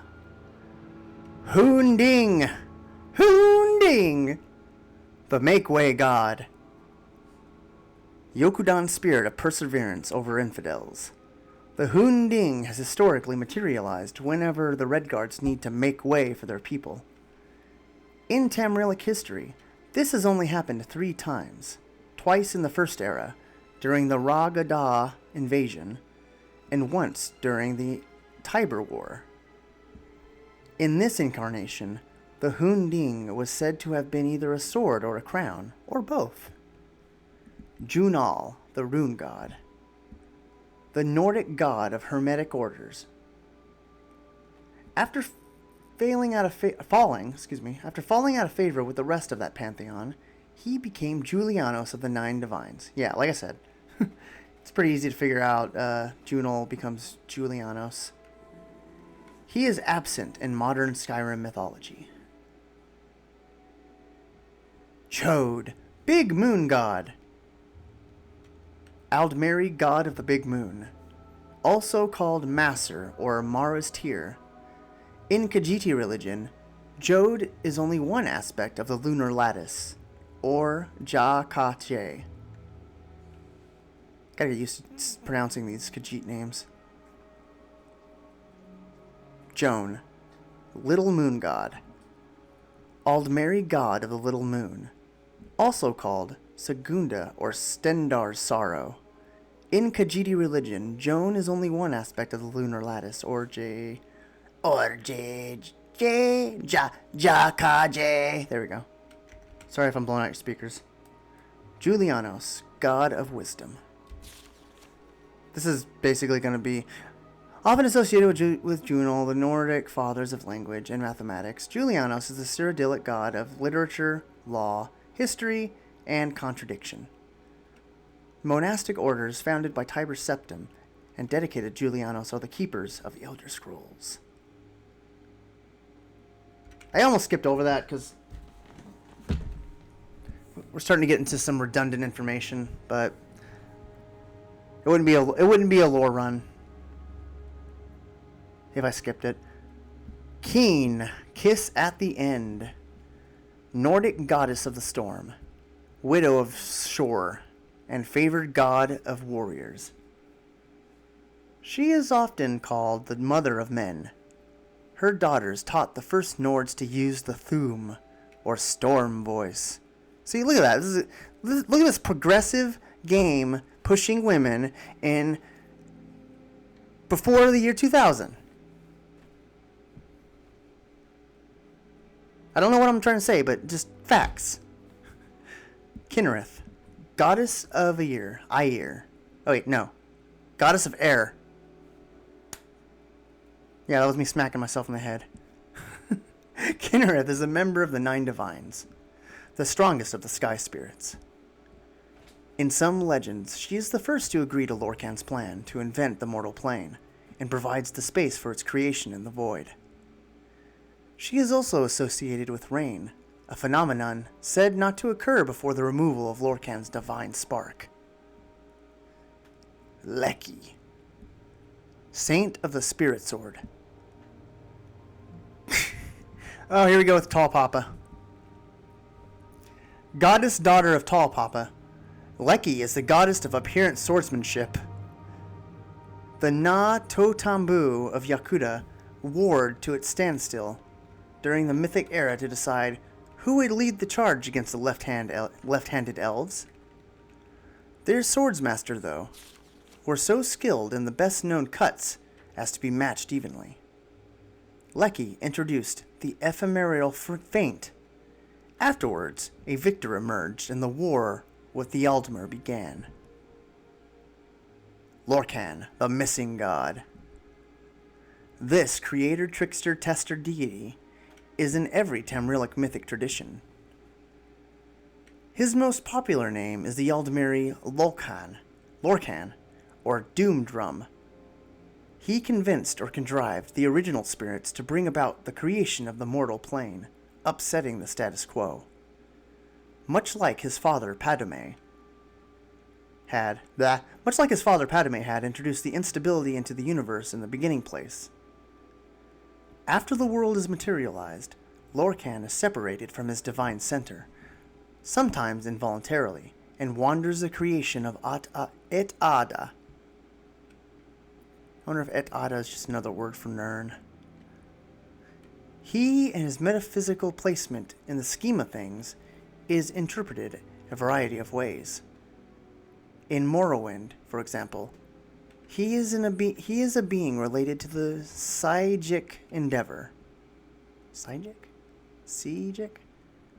We'll go Psychic. A process by which mortals are charged with transcending the gods to that. A process by which mortals are charged with transcending the gods that created them. To the High Elves, he is the most unholy of all higher powers, as he forever broke their connection to the spirit plane. So basically, you're the reason why we can't go home. In the legends, he is almost always an enemy of the Altmer, and therefore a hero of early mankind. Lorkash, Moon Beast, Priorata Dynasty Anaqueen deity, easily identified with the missing god Lorcan. Magnus, or Magus. Magus? I think Magnus is a little more flattering. The god of sorcery. Magnus withdrew from the creation of the world at the last second, though it cost him dearly. What is left of him on the world is felt and controlled by mortals as magic. One story says that, while the idea was thought up by Lorcan, it was Magnus who created the schematics and diagrams needed to construct the mortal plane. He is sometimes represented by an astroblade, a telescope, or more commonly, a staff. Cyrodiilic legends say he can inhabit the bodies of powerful magicians and lend them his power. Associated with Zurine, Actus, the Underling. Malakath. Malakath is the reanimated dung that was Trinimax. Do you remember what I said earlier? A somewhat weak but vengeful Daedra. The Dark Elves say he is also Malik, the god king of the orcs. He always tests the Dunmer for physical weakness. Maluk, the Horde King. An enemy god of Ra Gadah, led the goblins against the Red Guards during the First Era, fled east when the enemy of the Hunding overtook his goblin hordes. Maluk, Malakath. An orcish god, Maluk troubled the heirs of King Harold for a long time. Fledcast after his defeat at the Battle of Dragonwall, First Era, 660. His rage was said to fill the sky with his sulphurous hatred, later called the Year of Winter and Summer. Mara, goddess of love. Nearly universal goddess, origin started in mythic times as a fertility goddess. In Skyrim, Mara is the handmaiden of Keen. In the Empire, she is mother goddess. She is sometimes associated with Nur of the Anuad, the female principle of the cosmos that gave birth to creation. Depending on the religion, she is either married to Akatosh or Lorcan, or the concubine of both. Giggity. Mehrunes Dagon, god of destruction. Not to spoil anything, but keep this name in mind going forward. Popular Daedric power. He is associated with the natural dangers like fire, earthquakes, and floods. In some cultures, though, Dagon is merely a god of bloodshed and betrayal. He is especially important deity in Morrowind, where he represents its near inhospitable terrain. Mephala, Adragine. Mephala is the web spinner or the spinner god. In Morrowind, she sells shells by the seashore.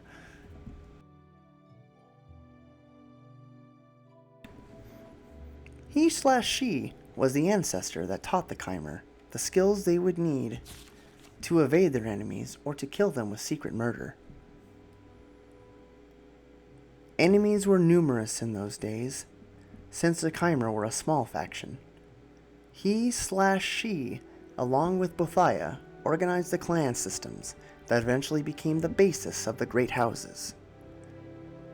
He/she founded the Morag Tong, also called the Anticipation of Vivek. Molag Bal, god of schemes, king of rape. Daedric power of much importance in Morrowind. There he is always the arch enemy of Bothia, the Prince of Plots.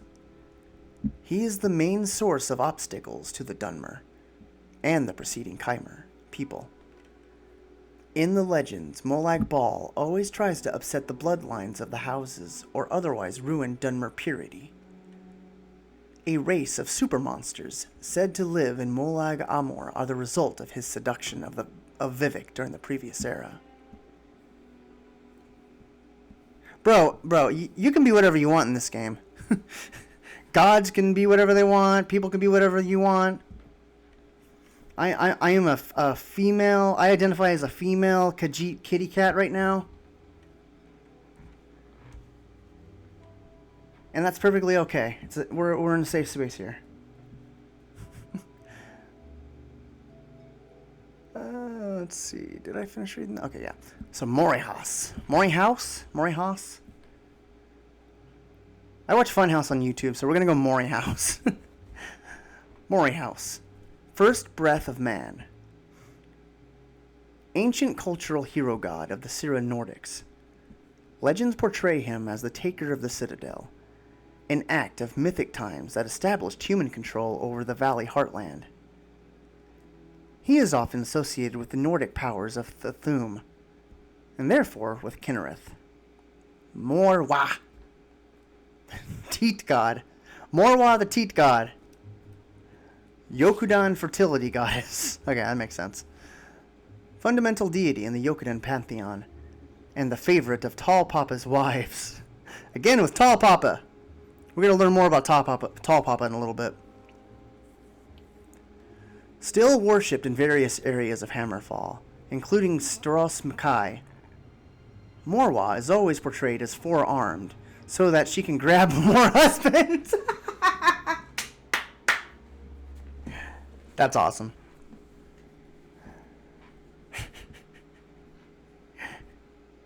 Nerevar, God Killer. The Chimeric King of Resdain. The Golden Age of Old Valoth. Slain during the Battle of Red Mountain, Nerevar was the herald of the Triune, blessed be their holy name, way, and is the foremost of the saints of Dunmeri faith.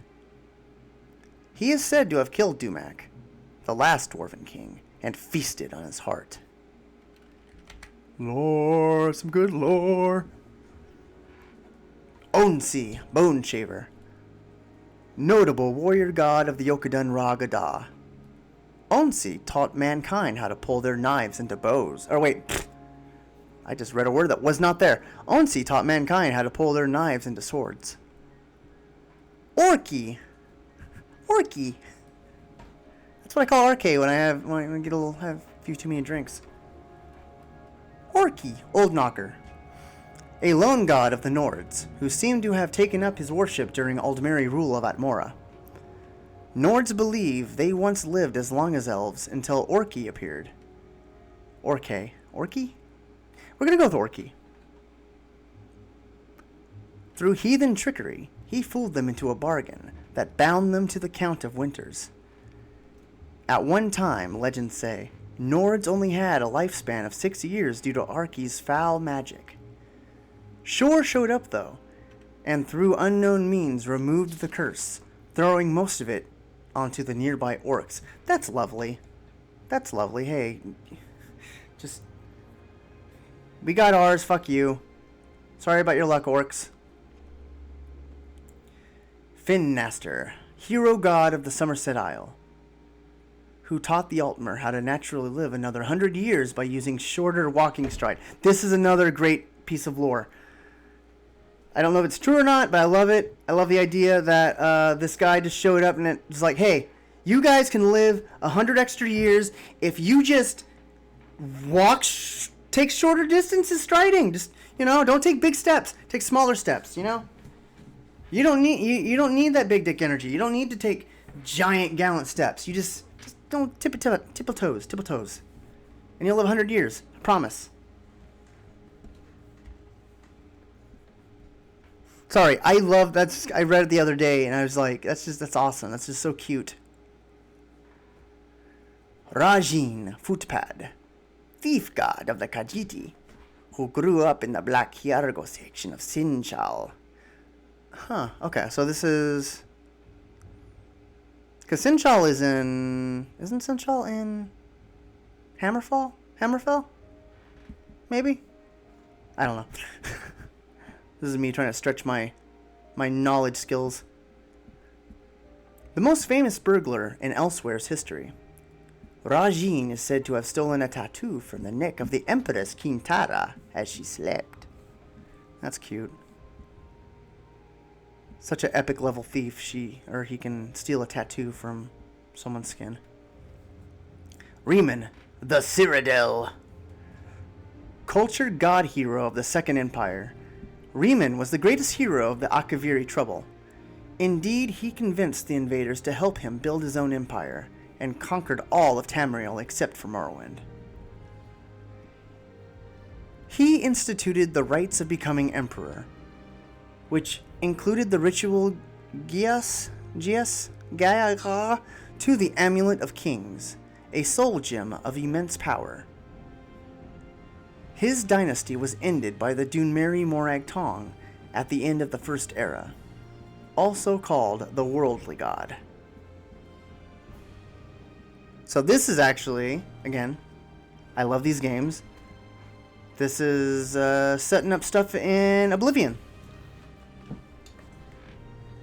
And it's pretty faithful. It's kind of interesting.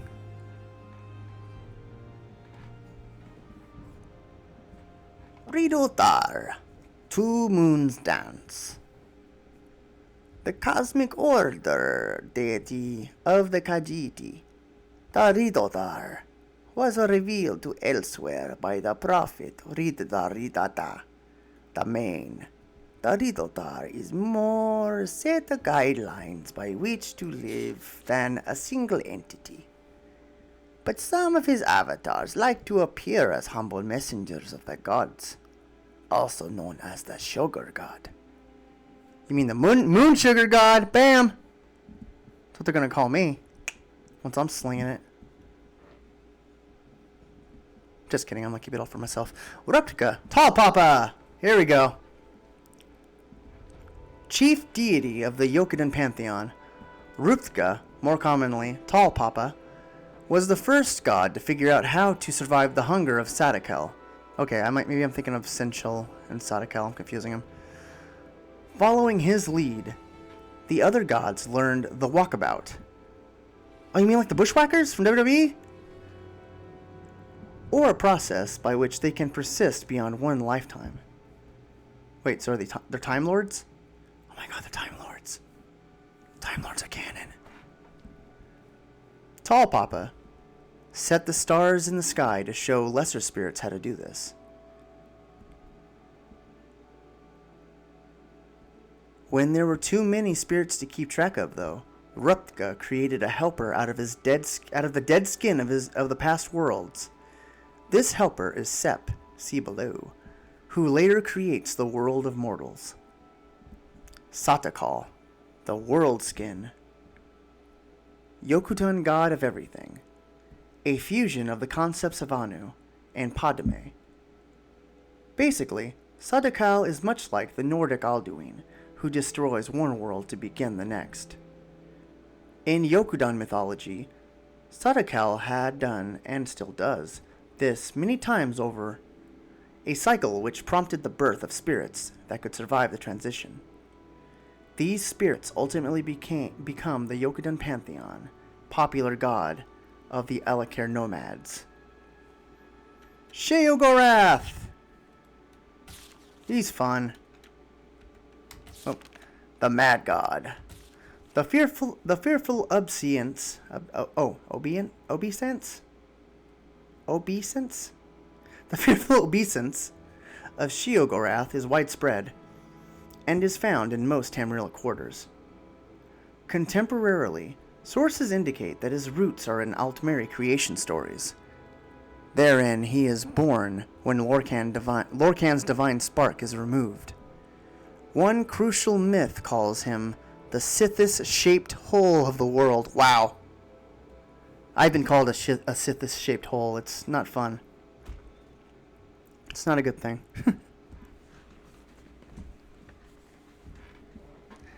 Shior, bad man. In Brittany, the bad man is the source of all strife. He seems to have started as the god of crop failure, but most modern theologians agree that he is a demonized version of the Nordic shore.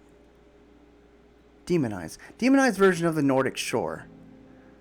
Born during the dark years after the falls of Saarthal. Sep, the snake. So I guess Sep isn't Tiber Septim.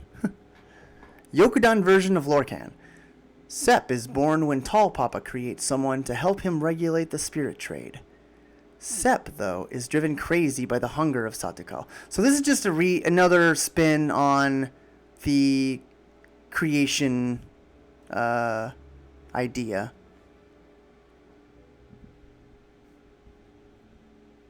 Which is pretty interesting. This, of course... Wait, no, I skipped that. There we go. Sep, though, is driven crazy by the hunger of Satikal, and he convinces some of the gods to help him make an easier alternative to the walkabout. This, of course, is the world as we know it, and the spirits who followed Sep become trapped here to live out their lives as mortals. Sep is punished by Tall Papa for his transgressions, but his hunger lives on as a void in the stars, a non-space that tries to upset the mortal entry into the far shores. Oh my god, 34. I've been reading this forever. Shazar, god of man. Cyrodiilic version of Lorcan, whose importance suffers when Akatosh comes to the fore of imperial, Elysian, religion. Shazar was the spirit behind all human undertaking, especially against Aldmeri aggression. He is sometimes associated with the founding of the first Cyrodiilic battle mages. In the present age of racial tolerance, Shazar is all but forgotten. So sad. So sad. Shor, god of the underworld. Nordic version of Lorcan, who takes sides with men after the creation of the world. Foreign gods, i.e. elven ones, conspire against him and bring about his defeat, dooming him to the underworld. Atmoran myths depict him as a bloodthirsty warrior king who leads the Nords to victory over their Aldmeri oppressors. Time and time again. Before his doom, Shor was the chief of the gods, sometimes also called the children's god. Children's god. See Orky above. Okay. No, thank you. Sothasil, mystery of Morrowind, god of the Dunmer. Sothasil is the least known of the divine tribunal. Hold on, my butt's falling asleep. I gotta readjust myself. He is said to be reshaping the world from his hidden clockwork city. Stindar, god of mercy. God of the Nine Divines. Stindar has evolved from his Nordic origins into a deity of compassion, or sometimes righteous rule. He is said to have accompanied Tiber Septim in his early years, or later years, the opposite of later. In early Altmeri legend, Stindar is the apologist of men. Stune, god of ransom. Nordic precursor to Stendar, brother of Sun, shield thane of Shor. Stune was a warrior god that fought against the Aldmeri pantheon. He showed men how to take and the benefits of taking prisoners of war. Sirabane, warlock's god. An Aldmeri god ancestor of magic. Sirabane aided Bendu Olo in the fall of the Slode. Through judicious use of his magical ring, Sirabane saved many from the scourge of the Thracian plague, He is also called the Apprentice's God, for he is a favorite of the younger members of the Mages Guild. Tava, bird god. Yokudan spirit of the air. Tava is most famous for leading the Yokudans to the Isle of Hern after the destruction of their homeland. She has since become assimilated into the mythology of Kinnereth. She is still very popular in Hammerfell among sailors, and her shrines can be found in most port cities. Tiber Septim. Talos, the Dragonborn. Heir to the seat of the Sundered Kings, Tiber Septim is the most important hero god of mankind.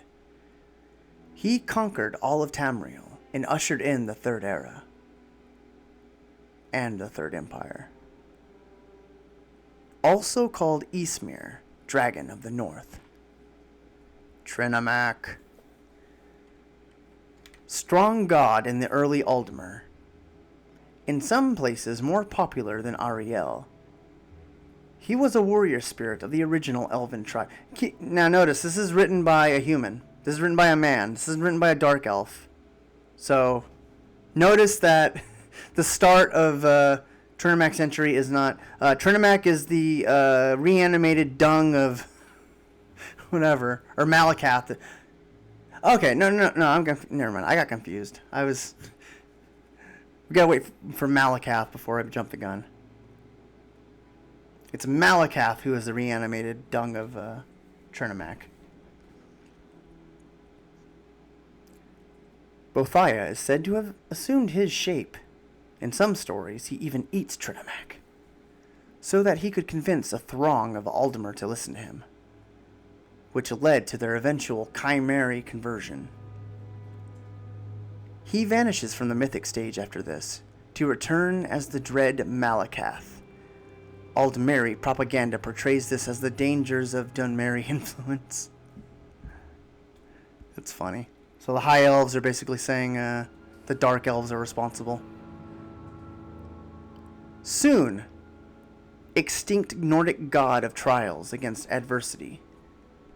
Died defending shore from foreign gods. Now, I'm pretty sure you actually meet Soon in Skyrim, I believe. That seems to ring a bell. Tuwaka, tricky god. Yokudan god of souls. Tuwaka, before the creation of the world, was the god of nobody really cares.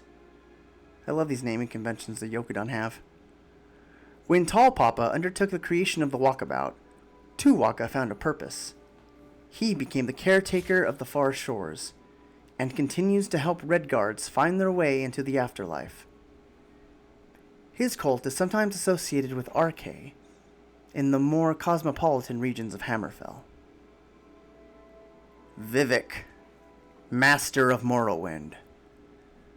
Warrior poet god of the Dunmer. Vivek is the invisible keeper. Vivek is the invisible keeper of the Holy Land, ever vigilant against the dark gods of the volcano. He/she has saved the Dunmeri people from certain death on numerous occasions, most notably when she/she taught them how to breathe water for a day so that she/he could flood Morrowind and kill the Akaviri invaders. Second Era 572. Xarxis. Xarxis is the god of ancestry and secret knowledge. He began as a scribe to Ariel, and has kept track of all Admeri accomplishments, large and small, and since the beginning of time. He created his wife, Ogma, from his favorite moments in history. Ifri, god of the forest. Most important deity of the Bosmeri pantheon.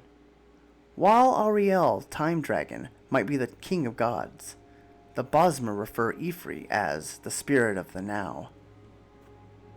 According to the Wood Elves, after the creation of the mortal plane, everything was in chaos.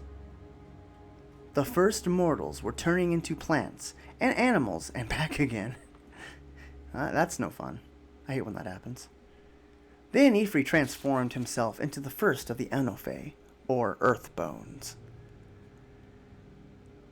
After these laws of nature were established, mortals had a semblance of safety in the new world, because they could finally understand it. That's like me watching WWE.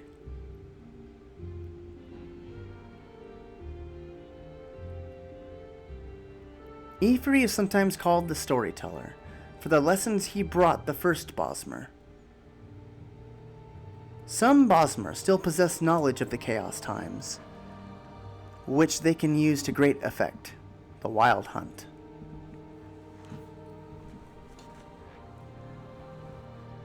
Ysmir, Dragon of the North. The Nordic aspect of Talos. He withstood the power of the Greybeard's voices long enough to hear the prophecy. Later, many Nords could not look on him. Zen, god... Wait, sorry, skipped a line. Later, many Nords could not look on him without seeing a dragon. Interesting. It's kind of interesting because, like, when they're talking about Alduin earlier, they don't mention... They mention that he encapsulates fire, but they don't outright say he's a dragon. So I wonder if that maybe that's an aspect that they figured out later on. Because right here they kind of say Ysmir is a dragon, but I don't think Ysmir is an actual dragon. Zen, god of toil.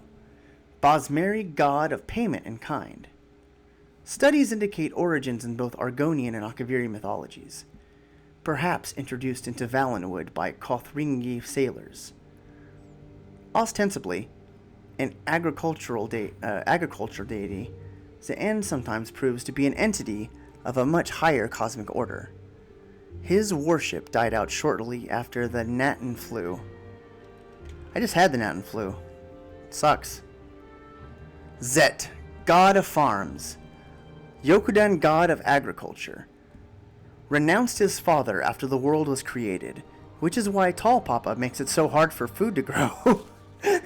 Damn it, Tall Papa! Let me grow my grain! Let me grow my herb! Zenithar! We're on the last one, finally. 45 frickin' pages. Zenithar, god of work and commerce. Trader god. Member of the Nine Divines. Zenithar is understandably associated with Zen. In the Empire, however, he is a far more cultivated god of merchants and middle nobility. His worships say, despite his mysterious origins, Zenithar is the god that will always win. Alright.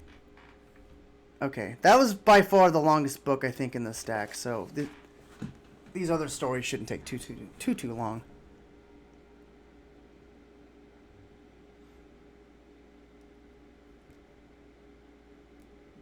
Alright. Frontier, Conquest, and Accommodation. A Social History of Cyrodiil, University of Guillaume Press, 3rd Era, 344. Okay, I can already tell this is going to be a barn burner. And I turned off my second monitor for some reason.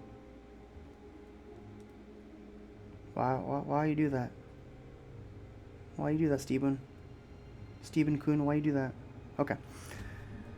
Historians often portray the human settlement of Tamriel as a straightforward process of military expansion of the Nords of Skyrim. In fact, settlers occupied nearly every corner of Tamriel before Skyrim was even founded. These so-called Nadic peoples include the Proto-Citadelians, the ancestors of the Bretons, the Aboriginals of Hammerfell, and perhaps a now vanished human population of Morrowind. Strictly speaking, the Nords are simply another of these Nadic peoples, the only one that failed to find a method of peaceful accommodation with the elves who already occupied Tamriel. Ysgramor was certainly not the first human settler in Tamriel. In fact, in fleeing civil war in Atmora, as the Song of Return states, Ysgramor was following a long tradition of migration from Atmora. Tamriel had served as a safety valve for Atmora for centuries before Ysgramor's arrival. Malcontents, dissidents, rebels, landless younger sons, and all made the difficult crossing from Atmora to the new world of Tamriel. New archaeological excavation date the earliest human settlement in Hammerfall, High Rock, and Cyrodiil in Mythic Era 800 to 1000. Centuries earlier than Ysgramor, even assuming that the 12 Nord kings prior to Harald were actual historical figures. The Nadic people were a minority in a land of elves, and had no choice but to live peacefully with the Elder race. In High Rock, Hammerfall, Cyrodiil, and possibly Morrowind, they did just that, and the Nadic peoples flourished and expanded over the last centuries of the mythic Merethic.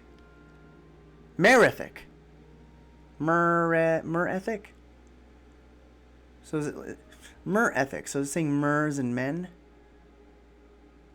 Anyway, the Merethic era. Only in Skyrim did this accommodation break down, an event recorded in the Song of Return.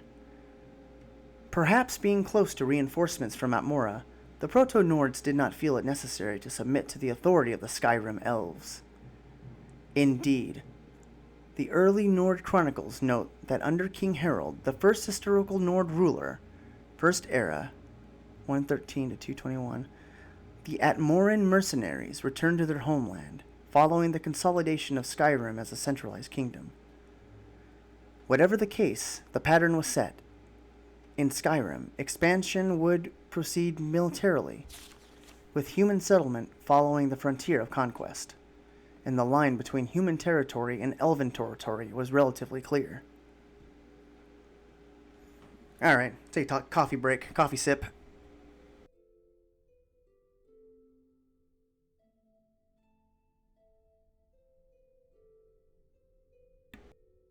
Alright. But beyond this zone of conflict, the other Nadic peoples continued to merge with their elven neighbors. When the Nord armies of the First Empire finally entered High Rock and Cyrodiil, they found Bretons and Proto-Cyrodiils already living there among the elves. Indeed, the Nords found it difficult to distinguish between elf and Breton. That's not fair. Elves have pointy ears. Bretons have kind of pointy ears. It's a very, very distinct difference. The two races had already intermingled to such a degree. The arrival of the Nord armies upset the balance of power between the Nadic peoples and the elves. Although the Nords' expansion into High Rock and Cyrodiil was relatively brief, less than 2 centuries, the result was decisive. From then on, power in those regions shifted from the elves to the humans. Alright, so 6 page, not bad. True Noble's Code. Alright. Okay, another 6 pager. We can get through this. We can do this. The True Noble's Code by Sergio Athen Sarethi. The honorable warriors of the great house Redoran are the hereditary defenders of the Morrowind. Defenders of the Morrowind. To be a noble of the house Redoran is more than being a great warrior. One must follow the triune, blessed be their holy names, virtues of duty, gravity, and piety. A Redoran's duty is first to the tribunal temple, second to the great house Redoran, and third to one's family and clan. In the Battle of Red Mountain, warriors of House Redoran died bravely for their duty to the tribunal. By defending House Redoran from the schemes of Telvanni wizards and the lies of untrustworthy Hilalu, the true noble shows duty to House Redoran. Following the temple's guidelines of mercy and generosity show duty to one's family and clan. A Redoran noble must know the virtue of gravity. It is not the Redoran way to laugh at serious matters, for it shows disrespect. It is not the Redoran way to spread rumors, for they fester and breed dissension. A Redoran must show piety to the Aedra and Daedra. Oh. Our creators and ancestors. For without the divine, we would not have the chance to serve. And without divine law, we would not know right from wrong. And without giving thanks for these things, we would forget our place and our purpose. Great House Redoran praises all the skills of war, not because we believe war is good or honorable in its own right, but because this knowledge is necessary to perform one's duty. House Redoran's warriors fight with a long blade and a shield, or with a spear. A noble of House Redoran must also learn to use a bow and must be athletic enough for the long marches to battle. A Redoran wears heavy or medium armor depending on rank and strategy. A noble of House Redoran is expected to know how to repair and maintain his own armor. This is basically telling you how to get into House Redoran. Those who are born to House Redoran have been taught that their skills and virtue by kin and clan. Those who seek to enter House Redoran as retainers must first satisfy an examiner in the Redoran Council Hall that their skills are suitable for service in House Redoran, to House Redoran. Whether born to the blood of House Redoran or adopted into the service of House Redoran, by oath, those who seek to advance in the rank of House Redoran must demonstrate their virtues by service and obedience. And only when one has mastered all the skills and virtues can one truly call himself a noble of the great House Redoran. Okay. The Cantatatas of Vivek. Okay, just a little 4-pager. The Cantatas of Vivek. The Cantatas of Vivek are gospels written in the form of epic songs. They trace the evolution of Vivek from a foolish mortal into an enlightened divine. Vivek sought out experiences that tested him in every way possible, particularly in the defense and protection of his Dunmer people. And through his long life, his humility, and his unconquerable spirit, he attained the wisdom of the 7 graces. The Cantatatas relate many stories of Vivek's experiments with challenge and risk, his failures and triumphs, his blessings of insight and good fortune, and his debt to his partners Almalexia the lover and Sotha Sil the teacher.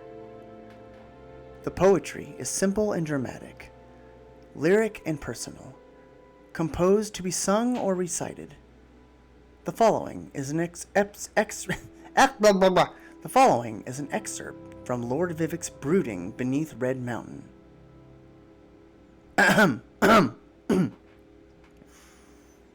The gaunt ghost fires loom as subtle shrouds, smokes and shades of the biers of Red Mountain. Arches and spires line the rock halls, dimly lit by the spirits of the dead. This doesn't rhyme very well. The blood of broken hearths and houses, the runs in red rivers, blossoms and fountains. That rhymes, kinda.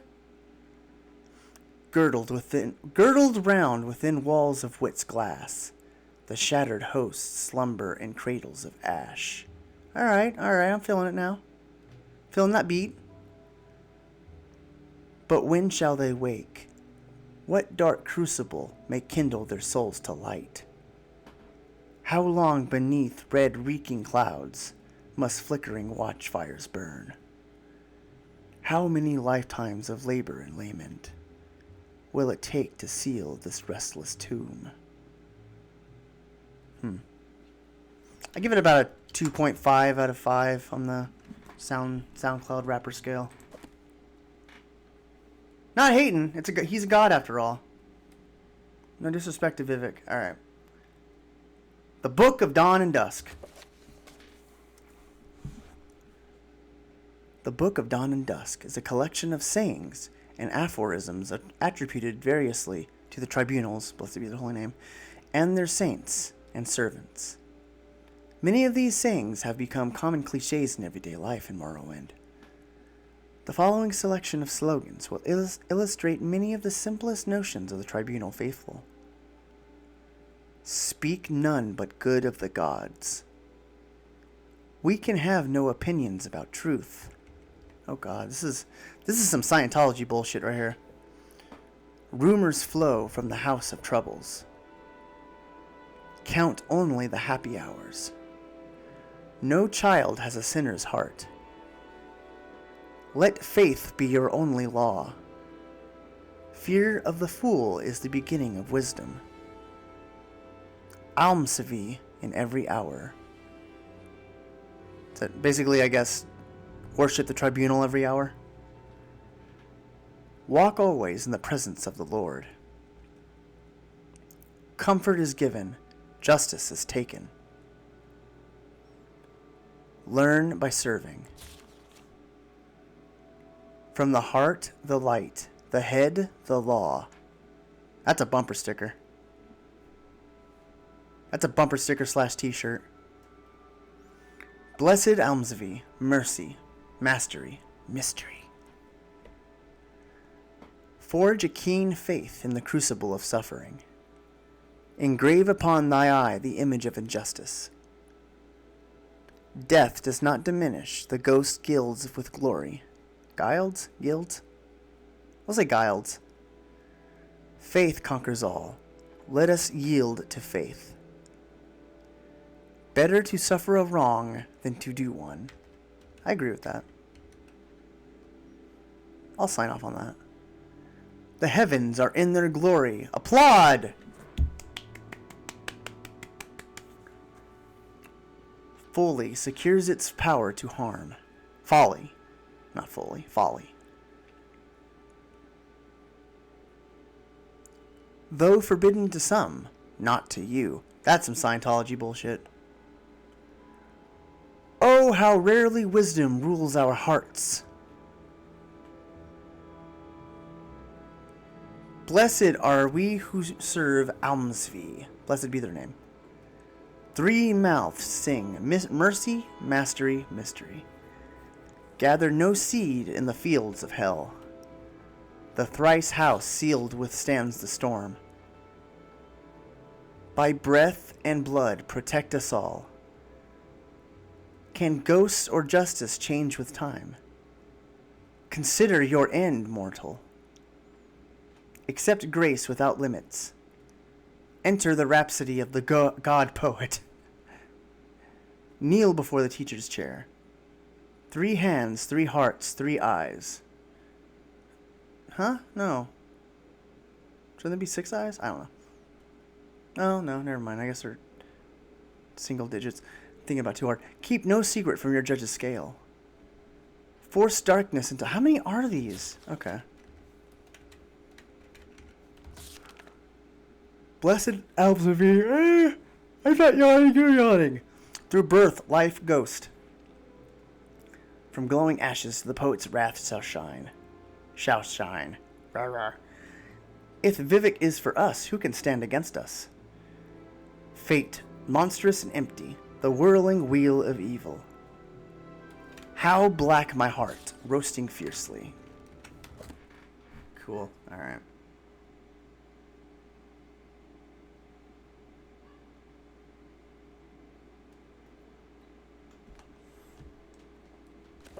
Ancestors of the Dunmer. This might be getting into the Ghost Gate lore. Ghosts walk among them.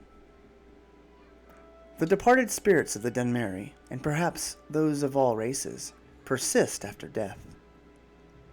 The knowledge and power of departed ancestors benefits the bloodlines of Dunmeri houses. The bond between the living family members and the immortal ancestors is partly blood, partly ritual, partly volitional. A member brought into the house through marriage bond binds himself through ritual and oath into the clan. and gains communication and benefits from the clan's ancestors. However, his access to the ancestors is less than his offspring, and he retains access to the ancestors of his own bloodline. The family shrine. Each residence has a family shrine. In poorer homes, it may be no more than a hearth or alcove, where family relics are displayed and venerated. In wealthy homes, a room is set aside for the use of the ancestors. This shrine is called the waiting door and represents the door to oblivion. Here, the family members pay their respects to the ancestors through sacrifice and prayer, through oaths sworn upon duties, and through reports on the affairs of the family. In return, the family members receive information, training, and blessings from the family's ancestors. The ancestors are thus the protectors of the home, and especially the precincts of the waiting door. Alright, here we go, ghost fence. It is a family's most solemn duty to make sure their ancestors' remains are interred properly in a city of the dead such as Necrom. Here the spirits draw comfort from one another against the chill of the mortal world. However, as a sign of great honor and sacrifice, an ancestor may grant that part of his remains to be retained, to serve part of a ghost fence protecting the clan's shrine and family precincts. Such an arrangement is often part of the family member's will, that a knucklebone shall be saved out of his remains and is incorporated with solemn magic and ceremony into a clan ghost fence. In more exceptional cases, an entire skeleton or even a preserved corpse may be bound into a ghost fence. These remains become a beacon and focus for ancestral spirits, and for the spirit of the remains in particular. The more remains used to make a ghost fence, the more powerful the fence is, and the most powerful mortals in life have the most powerful remains. Ain't that true? The great ghost fence created by the tribunal, blessed be their holy names, to hold back the blight, incorporates the bones of many heroes of the temple and the houses Induro and Redoran, who dedicated their spirits to the temple and clan as their surrogate families. The ghost fence also contains bones from the catacombs of Necrom and the many battlefields of Morrowind. The mortal chill. Spirits do not like to visit the mortal world, and they do so only out of duty and obligation. Spirits tell us that the other world is more pleasant, at least more comfortable for spirits than our real world, which is cold, bitter, and full of pain and loss. Mad spirits. Spirits that are forced to remain in our world against their will may become mad spirits, or ghosts. Some spirits are bound to this world because of some terrible circumstances of their death, or because of some powerful emotional bond to a person, place, or thing. These are called hauntings. Some spirits are captured and bound by enchanted items by wizards. If the binding is involuntary, the spirit usually goes mad. A willing spirit may or may not retain its sanity, depending on the strength of the spirit and the character or the wisdom of the enchanter. Some spirits are bound against their wills to protect family shrines. This unpleasant fate is reserved for those who have not served the family faithfully in life. Dutiful and honorable ancestor spirits often aid in the capture and binding of wayward spirits. These spirits usually go mad, and they make terrifying guardians. They are ritually protected from harming mortals of their clans. But that does not necessarily discourage them from mischievous or peevish behavior. They are exceedingly dangerous for intruders. At the same time, if an intruder can penetrate the spirit's madness and play upon the spirit's resentment of his own clan, the angry spirits may be manipulated. Yeah, keep that in mind. Oblivion. Bum bum bum. Oblivion is the existence of oblivion is acknowledged by all Tamriel cultures, but there is little agreement on the nature of that other world, other than it is the place where the Aedra and Daedra live, and that communication and travel are possible between the world and Oblivion through magic and ritual. Now that is a fact. You can go to Oblivion. The Dunmer do not emphasize the distinction between the world and Oblivion as do the human cultures of Tamriel. They regard our world and the other world as a whole, with many paths from one end to the other, rather than two separate worlds of two different natures with distinct borders.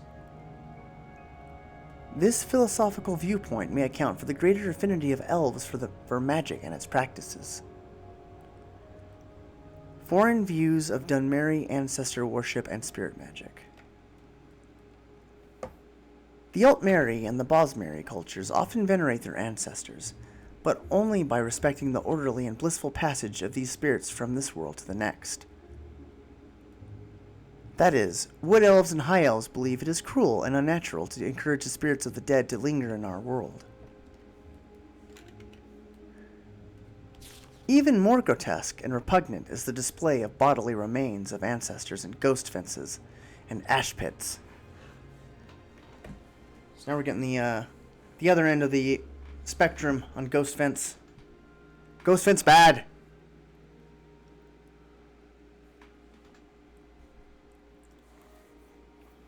The presentation of finger bones in a family shrine, for example, is sacrilegious to the Bosmer, who eat their dead, and barbaric to the Altmer, who enter their dead. What does that mean? What does enter their dead? I don't want to read into that. I don't want to get my stream banned. The human cultures of Tamriel are ignorant and fearful of dark elves and their culture, considering them to be inhuman and evil, like orcs and Argonians, but more sophisticated. The human populations of Tamriel associate Dunmeri ancestor worship and spirit magic with necromancy. In fact, this association of the Dark Elves with necromancy is at least partly responsible for the dark reputation of Dunmer throughout Tamriel. This is generally an ignorant misconception, for necromancy outside the acceptable clan rituals is a most abhorrent and abomination in the eyes of the Dunmer. The Dark Elves would never think of practicing sorcerous necromancy upon any other Dark Elf or upon the remains of any elf. However, Dark Elves consider the human and Orcish races to be little more than animals. There is no injunction against necromancy upon such remains.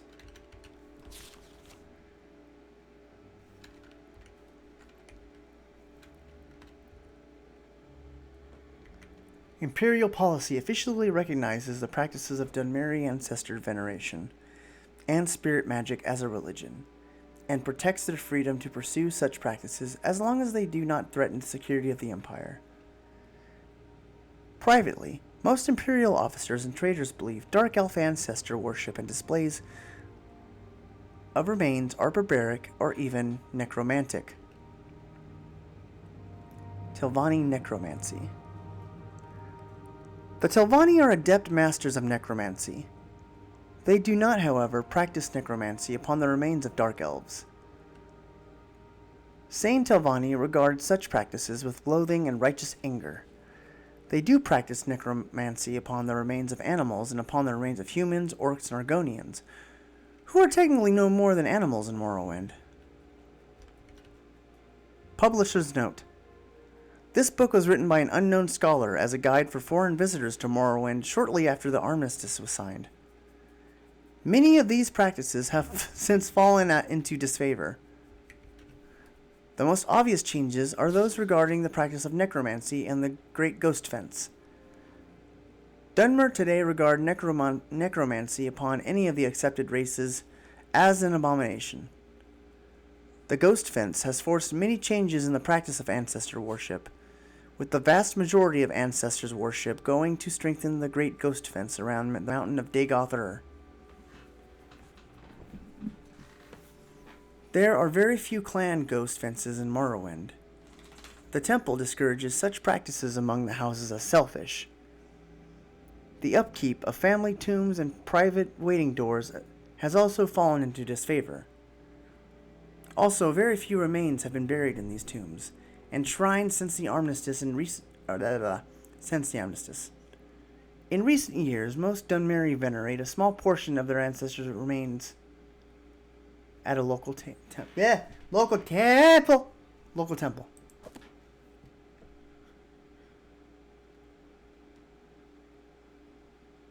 Ancestor, okay. Eastern provinces. All right, let's learn some geography. How much time we got here? Well, probably gonna wrap this up in about 12 minutes or so. Get some food. Go see my baby girl. But we're still gonna read a couple more books. We got time. We got plenty of time. The Eastern provinces, impartially considered. ... And even then, if we overlook the dubious moral and legal justifications for hundreds of years of occupation of these two provinces, what economic or military benefits can we derive from Morrowind and Black Marsh? Indeed, a few beneficiaries of imperial monopolies in the provinces do benefit from exploitation of their wealth and resources. But does the empire as a whole benefit? Hardly. The vast machineries of the imperial bureaucracies cost far more to maintain than can be recovered in duties and taxes. And the cost of establishing and maintaining garrisons in the Imperial Legion in the far-flung wilderness posts of these provinces would be cost-effective only if there were evidence of a military threat from the east. Basically saying we shouldn't be occupying Morrowind. Hashtag free Morrowind.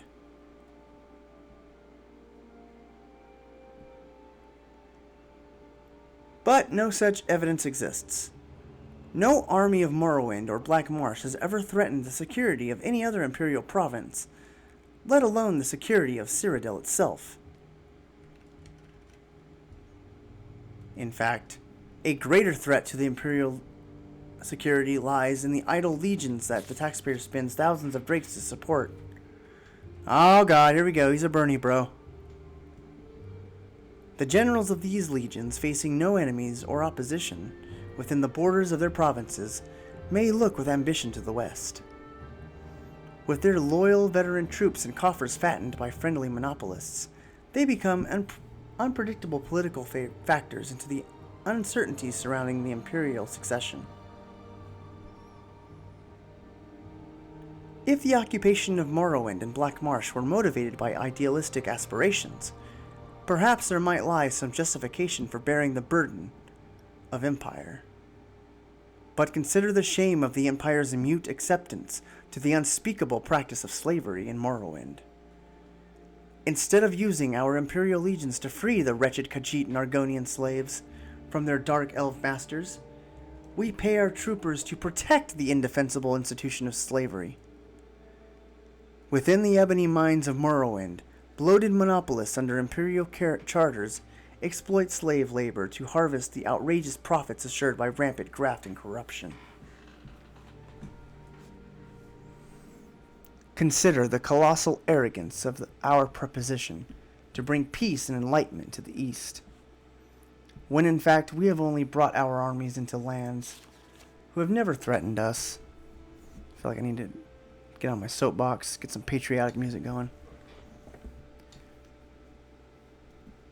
Who have never threatened us, and we have only exploited the most shameful and evil practices we have found in Morrowind and Black Marsh, simply to enrich the friends and flatterers of the imperial family. Impartially considered, our occupation of the eastern provinces is morally corrupt militarily indefensible, and economically ruinous. The only conclusion is that we should disband the Eastern legions, withdraw the imperial bureaucracies, and monopolists from the East, and give these ancient lands and people their freedom. Only by doing so may we hope to preserve the fragile ideals and fortunes of Western culture. Boring. Sarione's Sermons. Sarione's Sermons, Blessed Alms V. Mercy, Mastery, Mystery. This volume of the Hieroglypha, i.e. priestly writings, was written and collected with commentary by Archcanon Tholer Soriani. It is the best-selling of the temple annotated texts, and therefore inexpensive and commonly found in most Dunmer households. Sarioni collects Vivek's most famous sermons and popular explanations of his Gospels. This text exists in many editions. More elaborate editions are handsomely illuminated with Vivek's quotations from the Gospels for days, seasons, and festivals. Listen faithful to Vivek's words, for he says 5 times in 5 ways. Forge a keen faith in the crucible of suffering. Engrave upon thy eye the image of injustice. Death does not diminish, the ghost guiles with glory. Faith conquers all. Let us yield to faith. Better to suffer a wrong than to do one. Hear the words of Lord Vivek, and heed his sermons on the 7 graces, for he names them 7 times and 7 ways. Valor, justice, valor, daring, justice, courtesy, pride, generosity, humility. The grace of valor. Thank you for your valor, Lord Vivek. I shall not quail. Qual? I shall not qual, nor turn away, but face my enemies with my fear. The grace of daring. Thank you for your daring, Lord Vivek. I shall not shun risk, nor hide behind the mask of cautious counsel, but fortune favors the bold. For fortune favors the bold. The grace of justice. Thank you for your justice, Lord Vivek. I shall be neither cruel nor arbitrary, for fair dealings earn the love, trust, and respect of our people. The grace of courtesy. Thank you for your courtesy, Lord Vivek. I shall speak neither hurtful nor harsh words, but shall speak respectfully, even of my enemies, for temperate words may turn aside anger. The grace of pride. Thank you for your pride, Lord Vivek. I shall not doubt myself or my people, or my gods, and shall insist upon them and my ancient rights.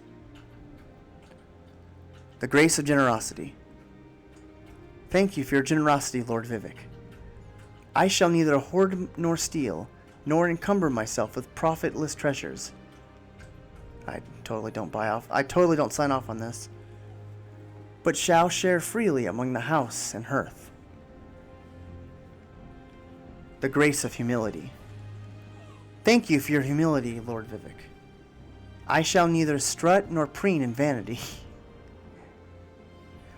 but shall know and give thanks for my place in the greater world. Alright, so, last book. Lives of the Saints.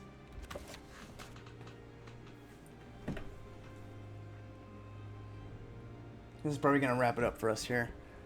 I wanted to do more, but hey, we got some books. Knowledge is power.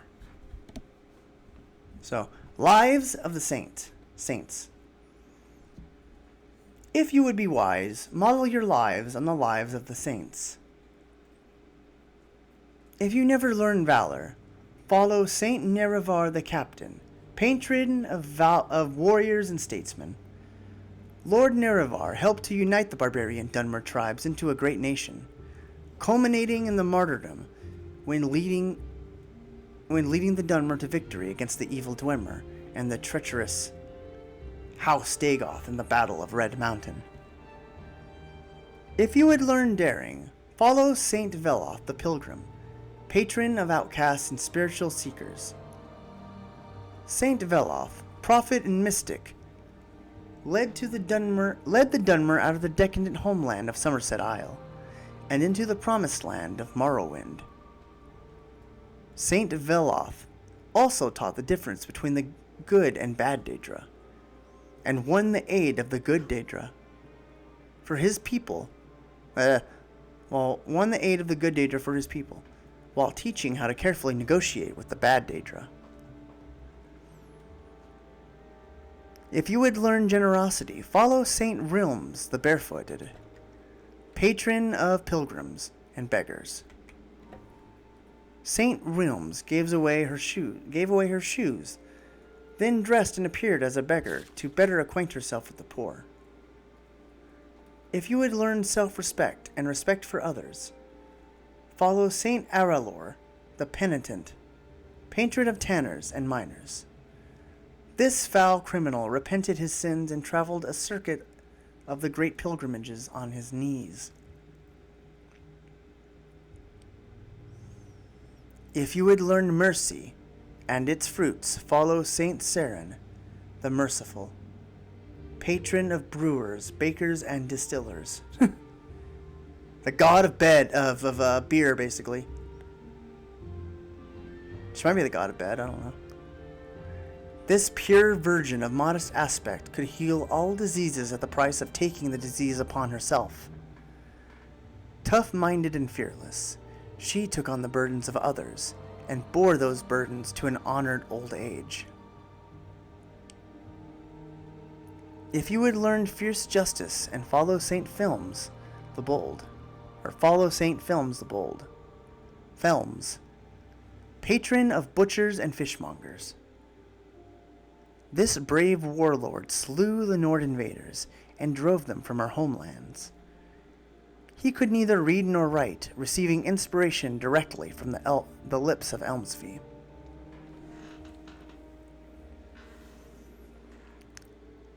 If you would learn pride of race and tribe, follow Saint Rorris the Martyr, patron of furnishers and caravanners. Captured by the Argonians just before the Arnesian War, Rorris proudly refused to renounce the tribunal faithful, blessed be their holy names, and withstood the cruel tortures of Argonian sorcerers. Vengeance and justice for the martyred Saint Rorris was the rallying cry for the Arnesian War.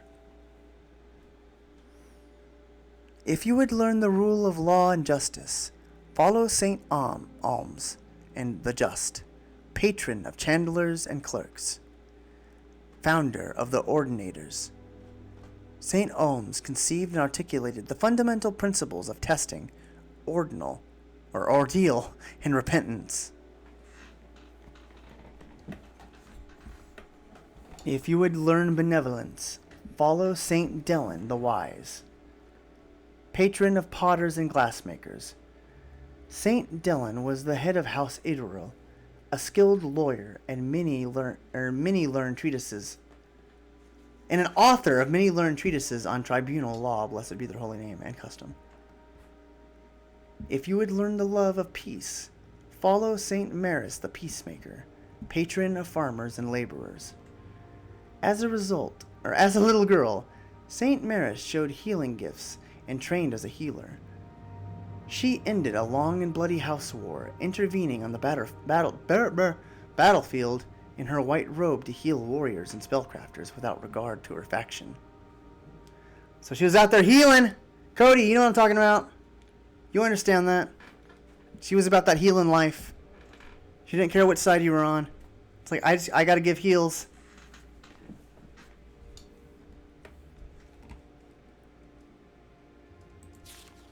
Oh, did I skip that?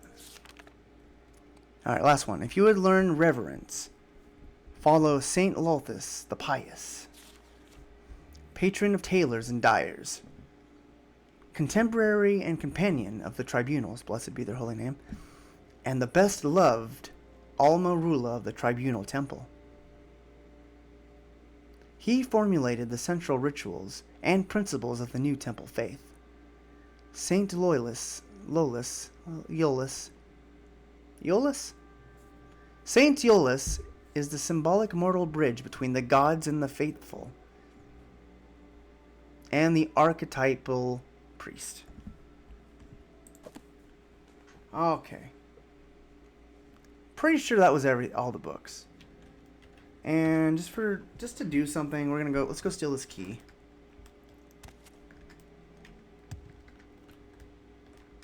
Let's go steal this stupid key.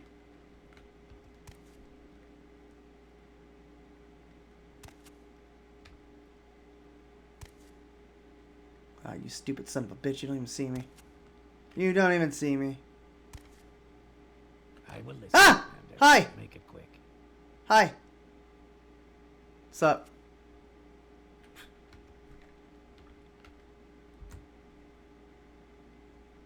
This totally is not gonna work. That is quite enough. Gotta grind that sneak skill. I will listen out. No. But make it Ah, quick. damn it. Got greedy. I will listen, Outlander, but make it quick. You don't see me. I'm a thief in the night.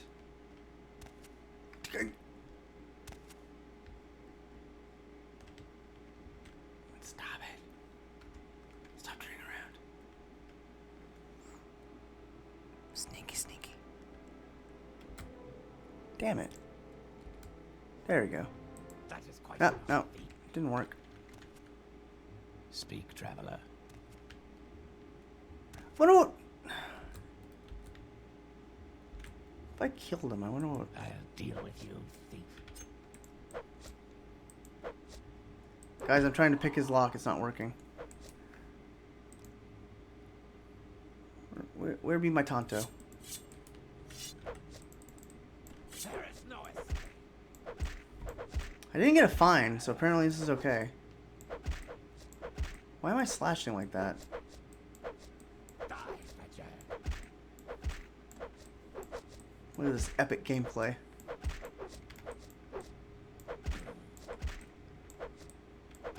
This is a tough boy. Die. Yeah, this is probably... It's probably just gonna be easier to lift the key off of him. I'll deal God with you. damn it, maybe not. Quickly, Outlander. I haven't much time. Maybe I should have went for the guy at the corner club. Help, God. Help, guards! Go ahead. Hi. I'm just a kitty cat. I'm just a good cat. Good kitty cat. I'll deal Damn with it. you. I will listen, Outlander, but make it quick. I don't want to talk to you. I want your key. I want the key that you have. Stop!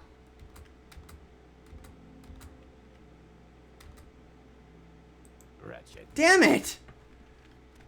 This wasn't as hard as the first time I did it. Or the last time I did it. Okay, okay. You don't have much time, you're just walking in a circle.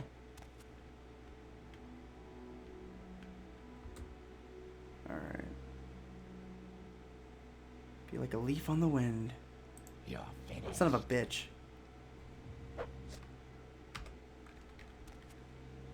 What do you want? Maybe I can knock him out. Help, God. Stop turning around! Quickly, Outlander. I Stop! have much Don't look at me. Let me do my shit. Let me do my thing.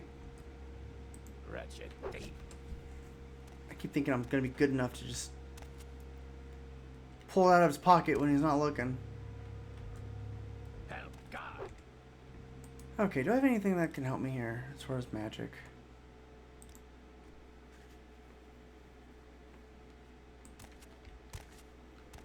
What do you want?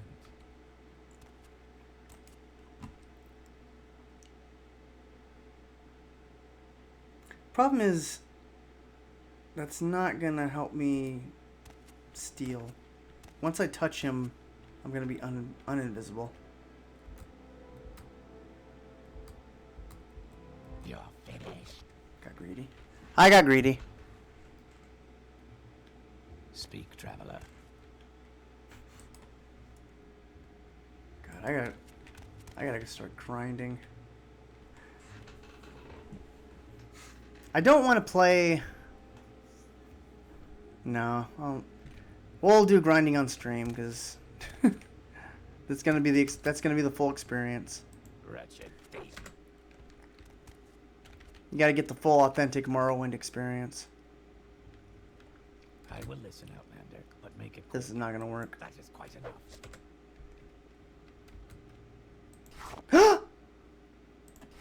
Yeah, I did it. I did it. I took your key, you dumb fuck. Speak, traveler. I got your key. I got your key. Alright, well. Let's go ahead and stop here. As I mock this guy in his face in his house. But I want to thank everyone for tuning in, watching me bullshit in this fun but stupid game. If you're not following, give me a follow. And yeah, be back tomorrow. Oh, there's my baby mama calling again. Right on time. So yeah, I'll see you guys tomorrow. 12 o'clock.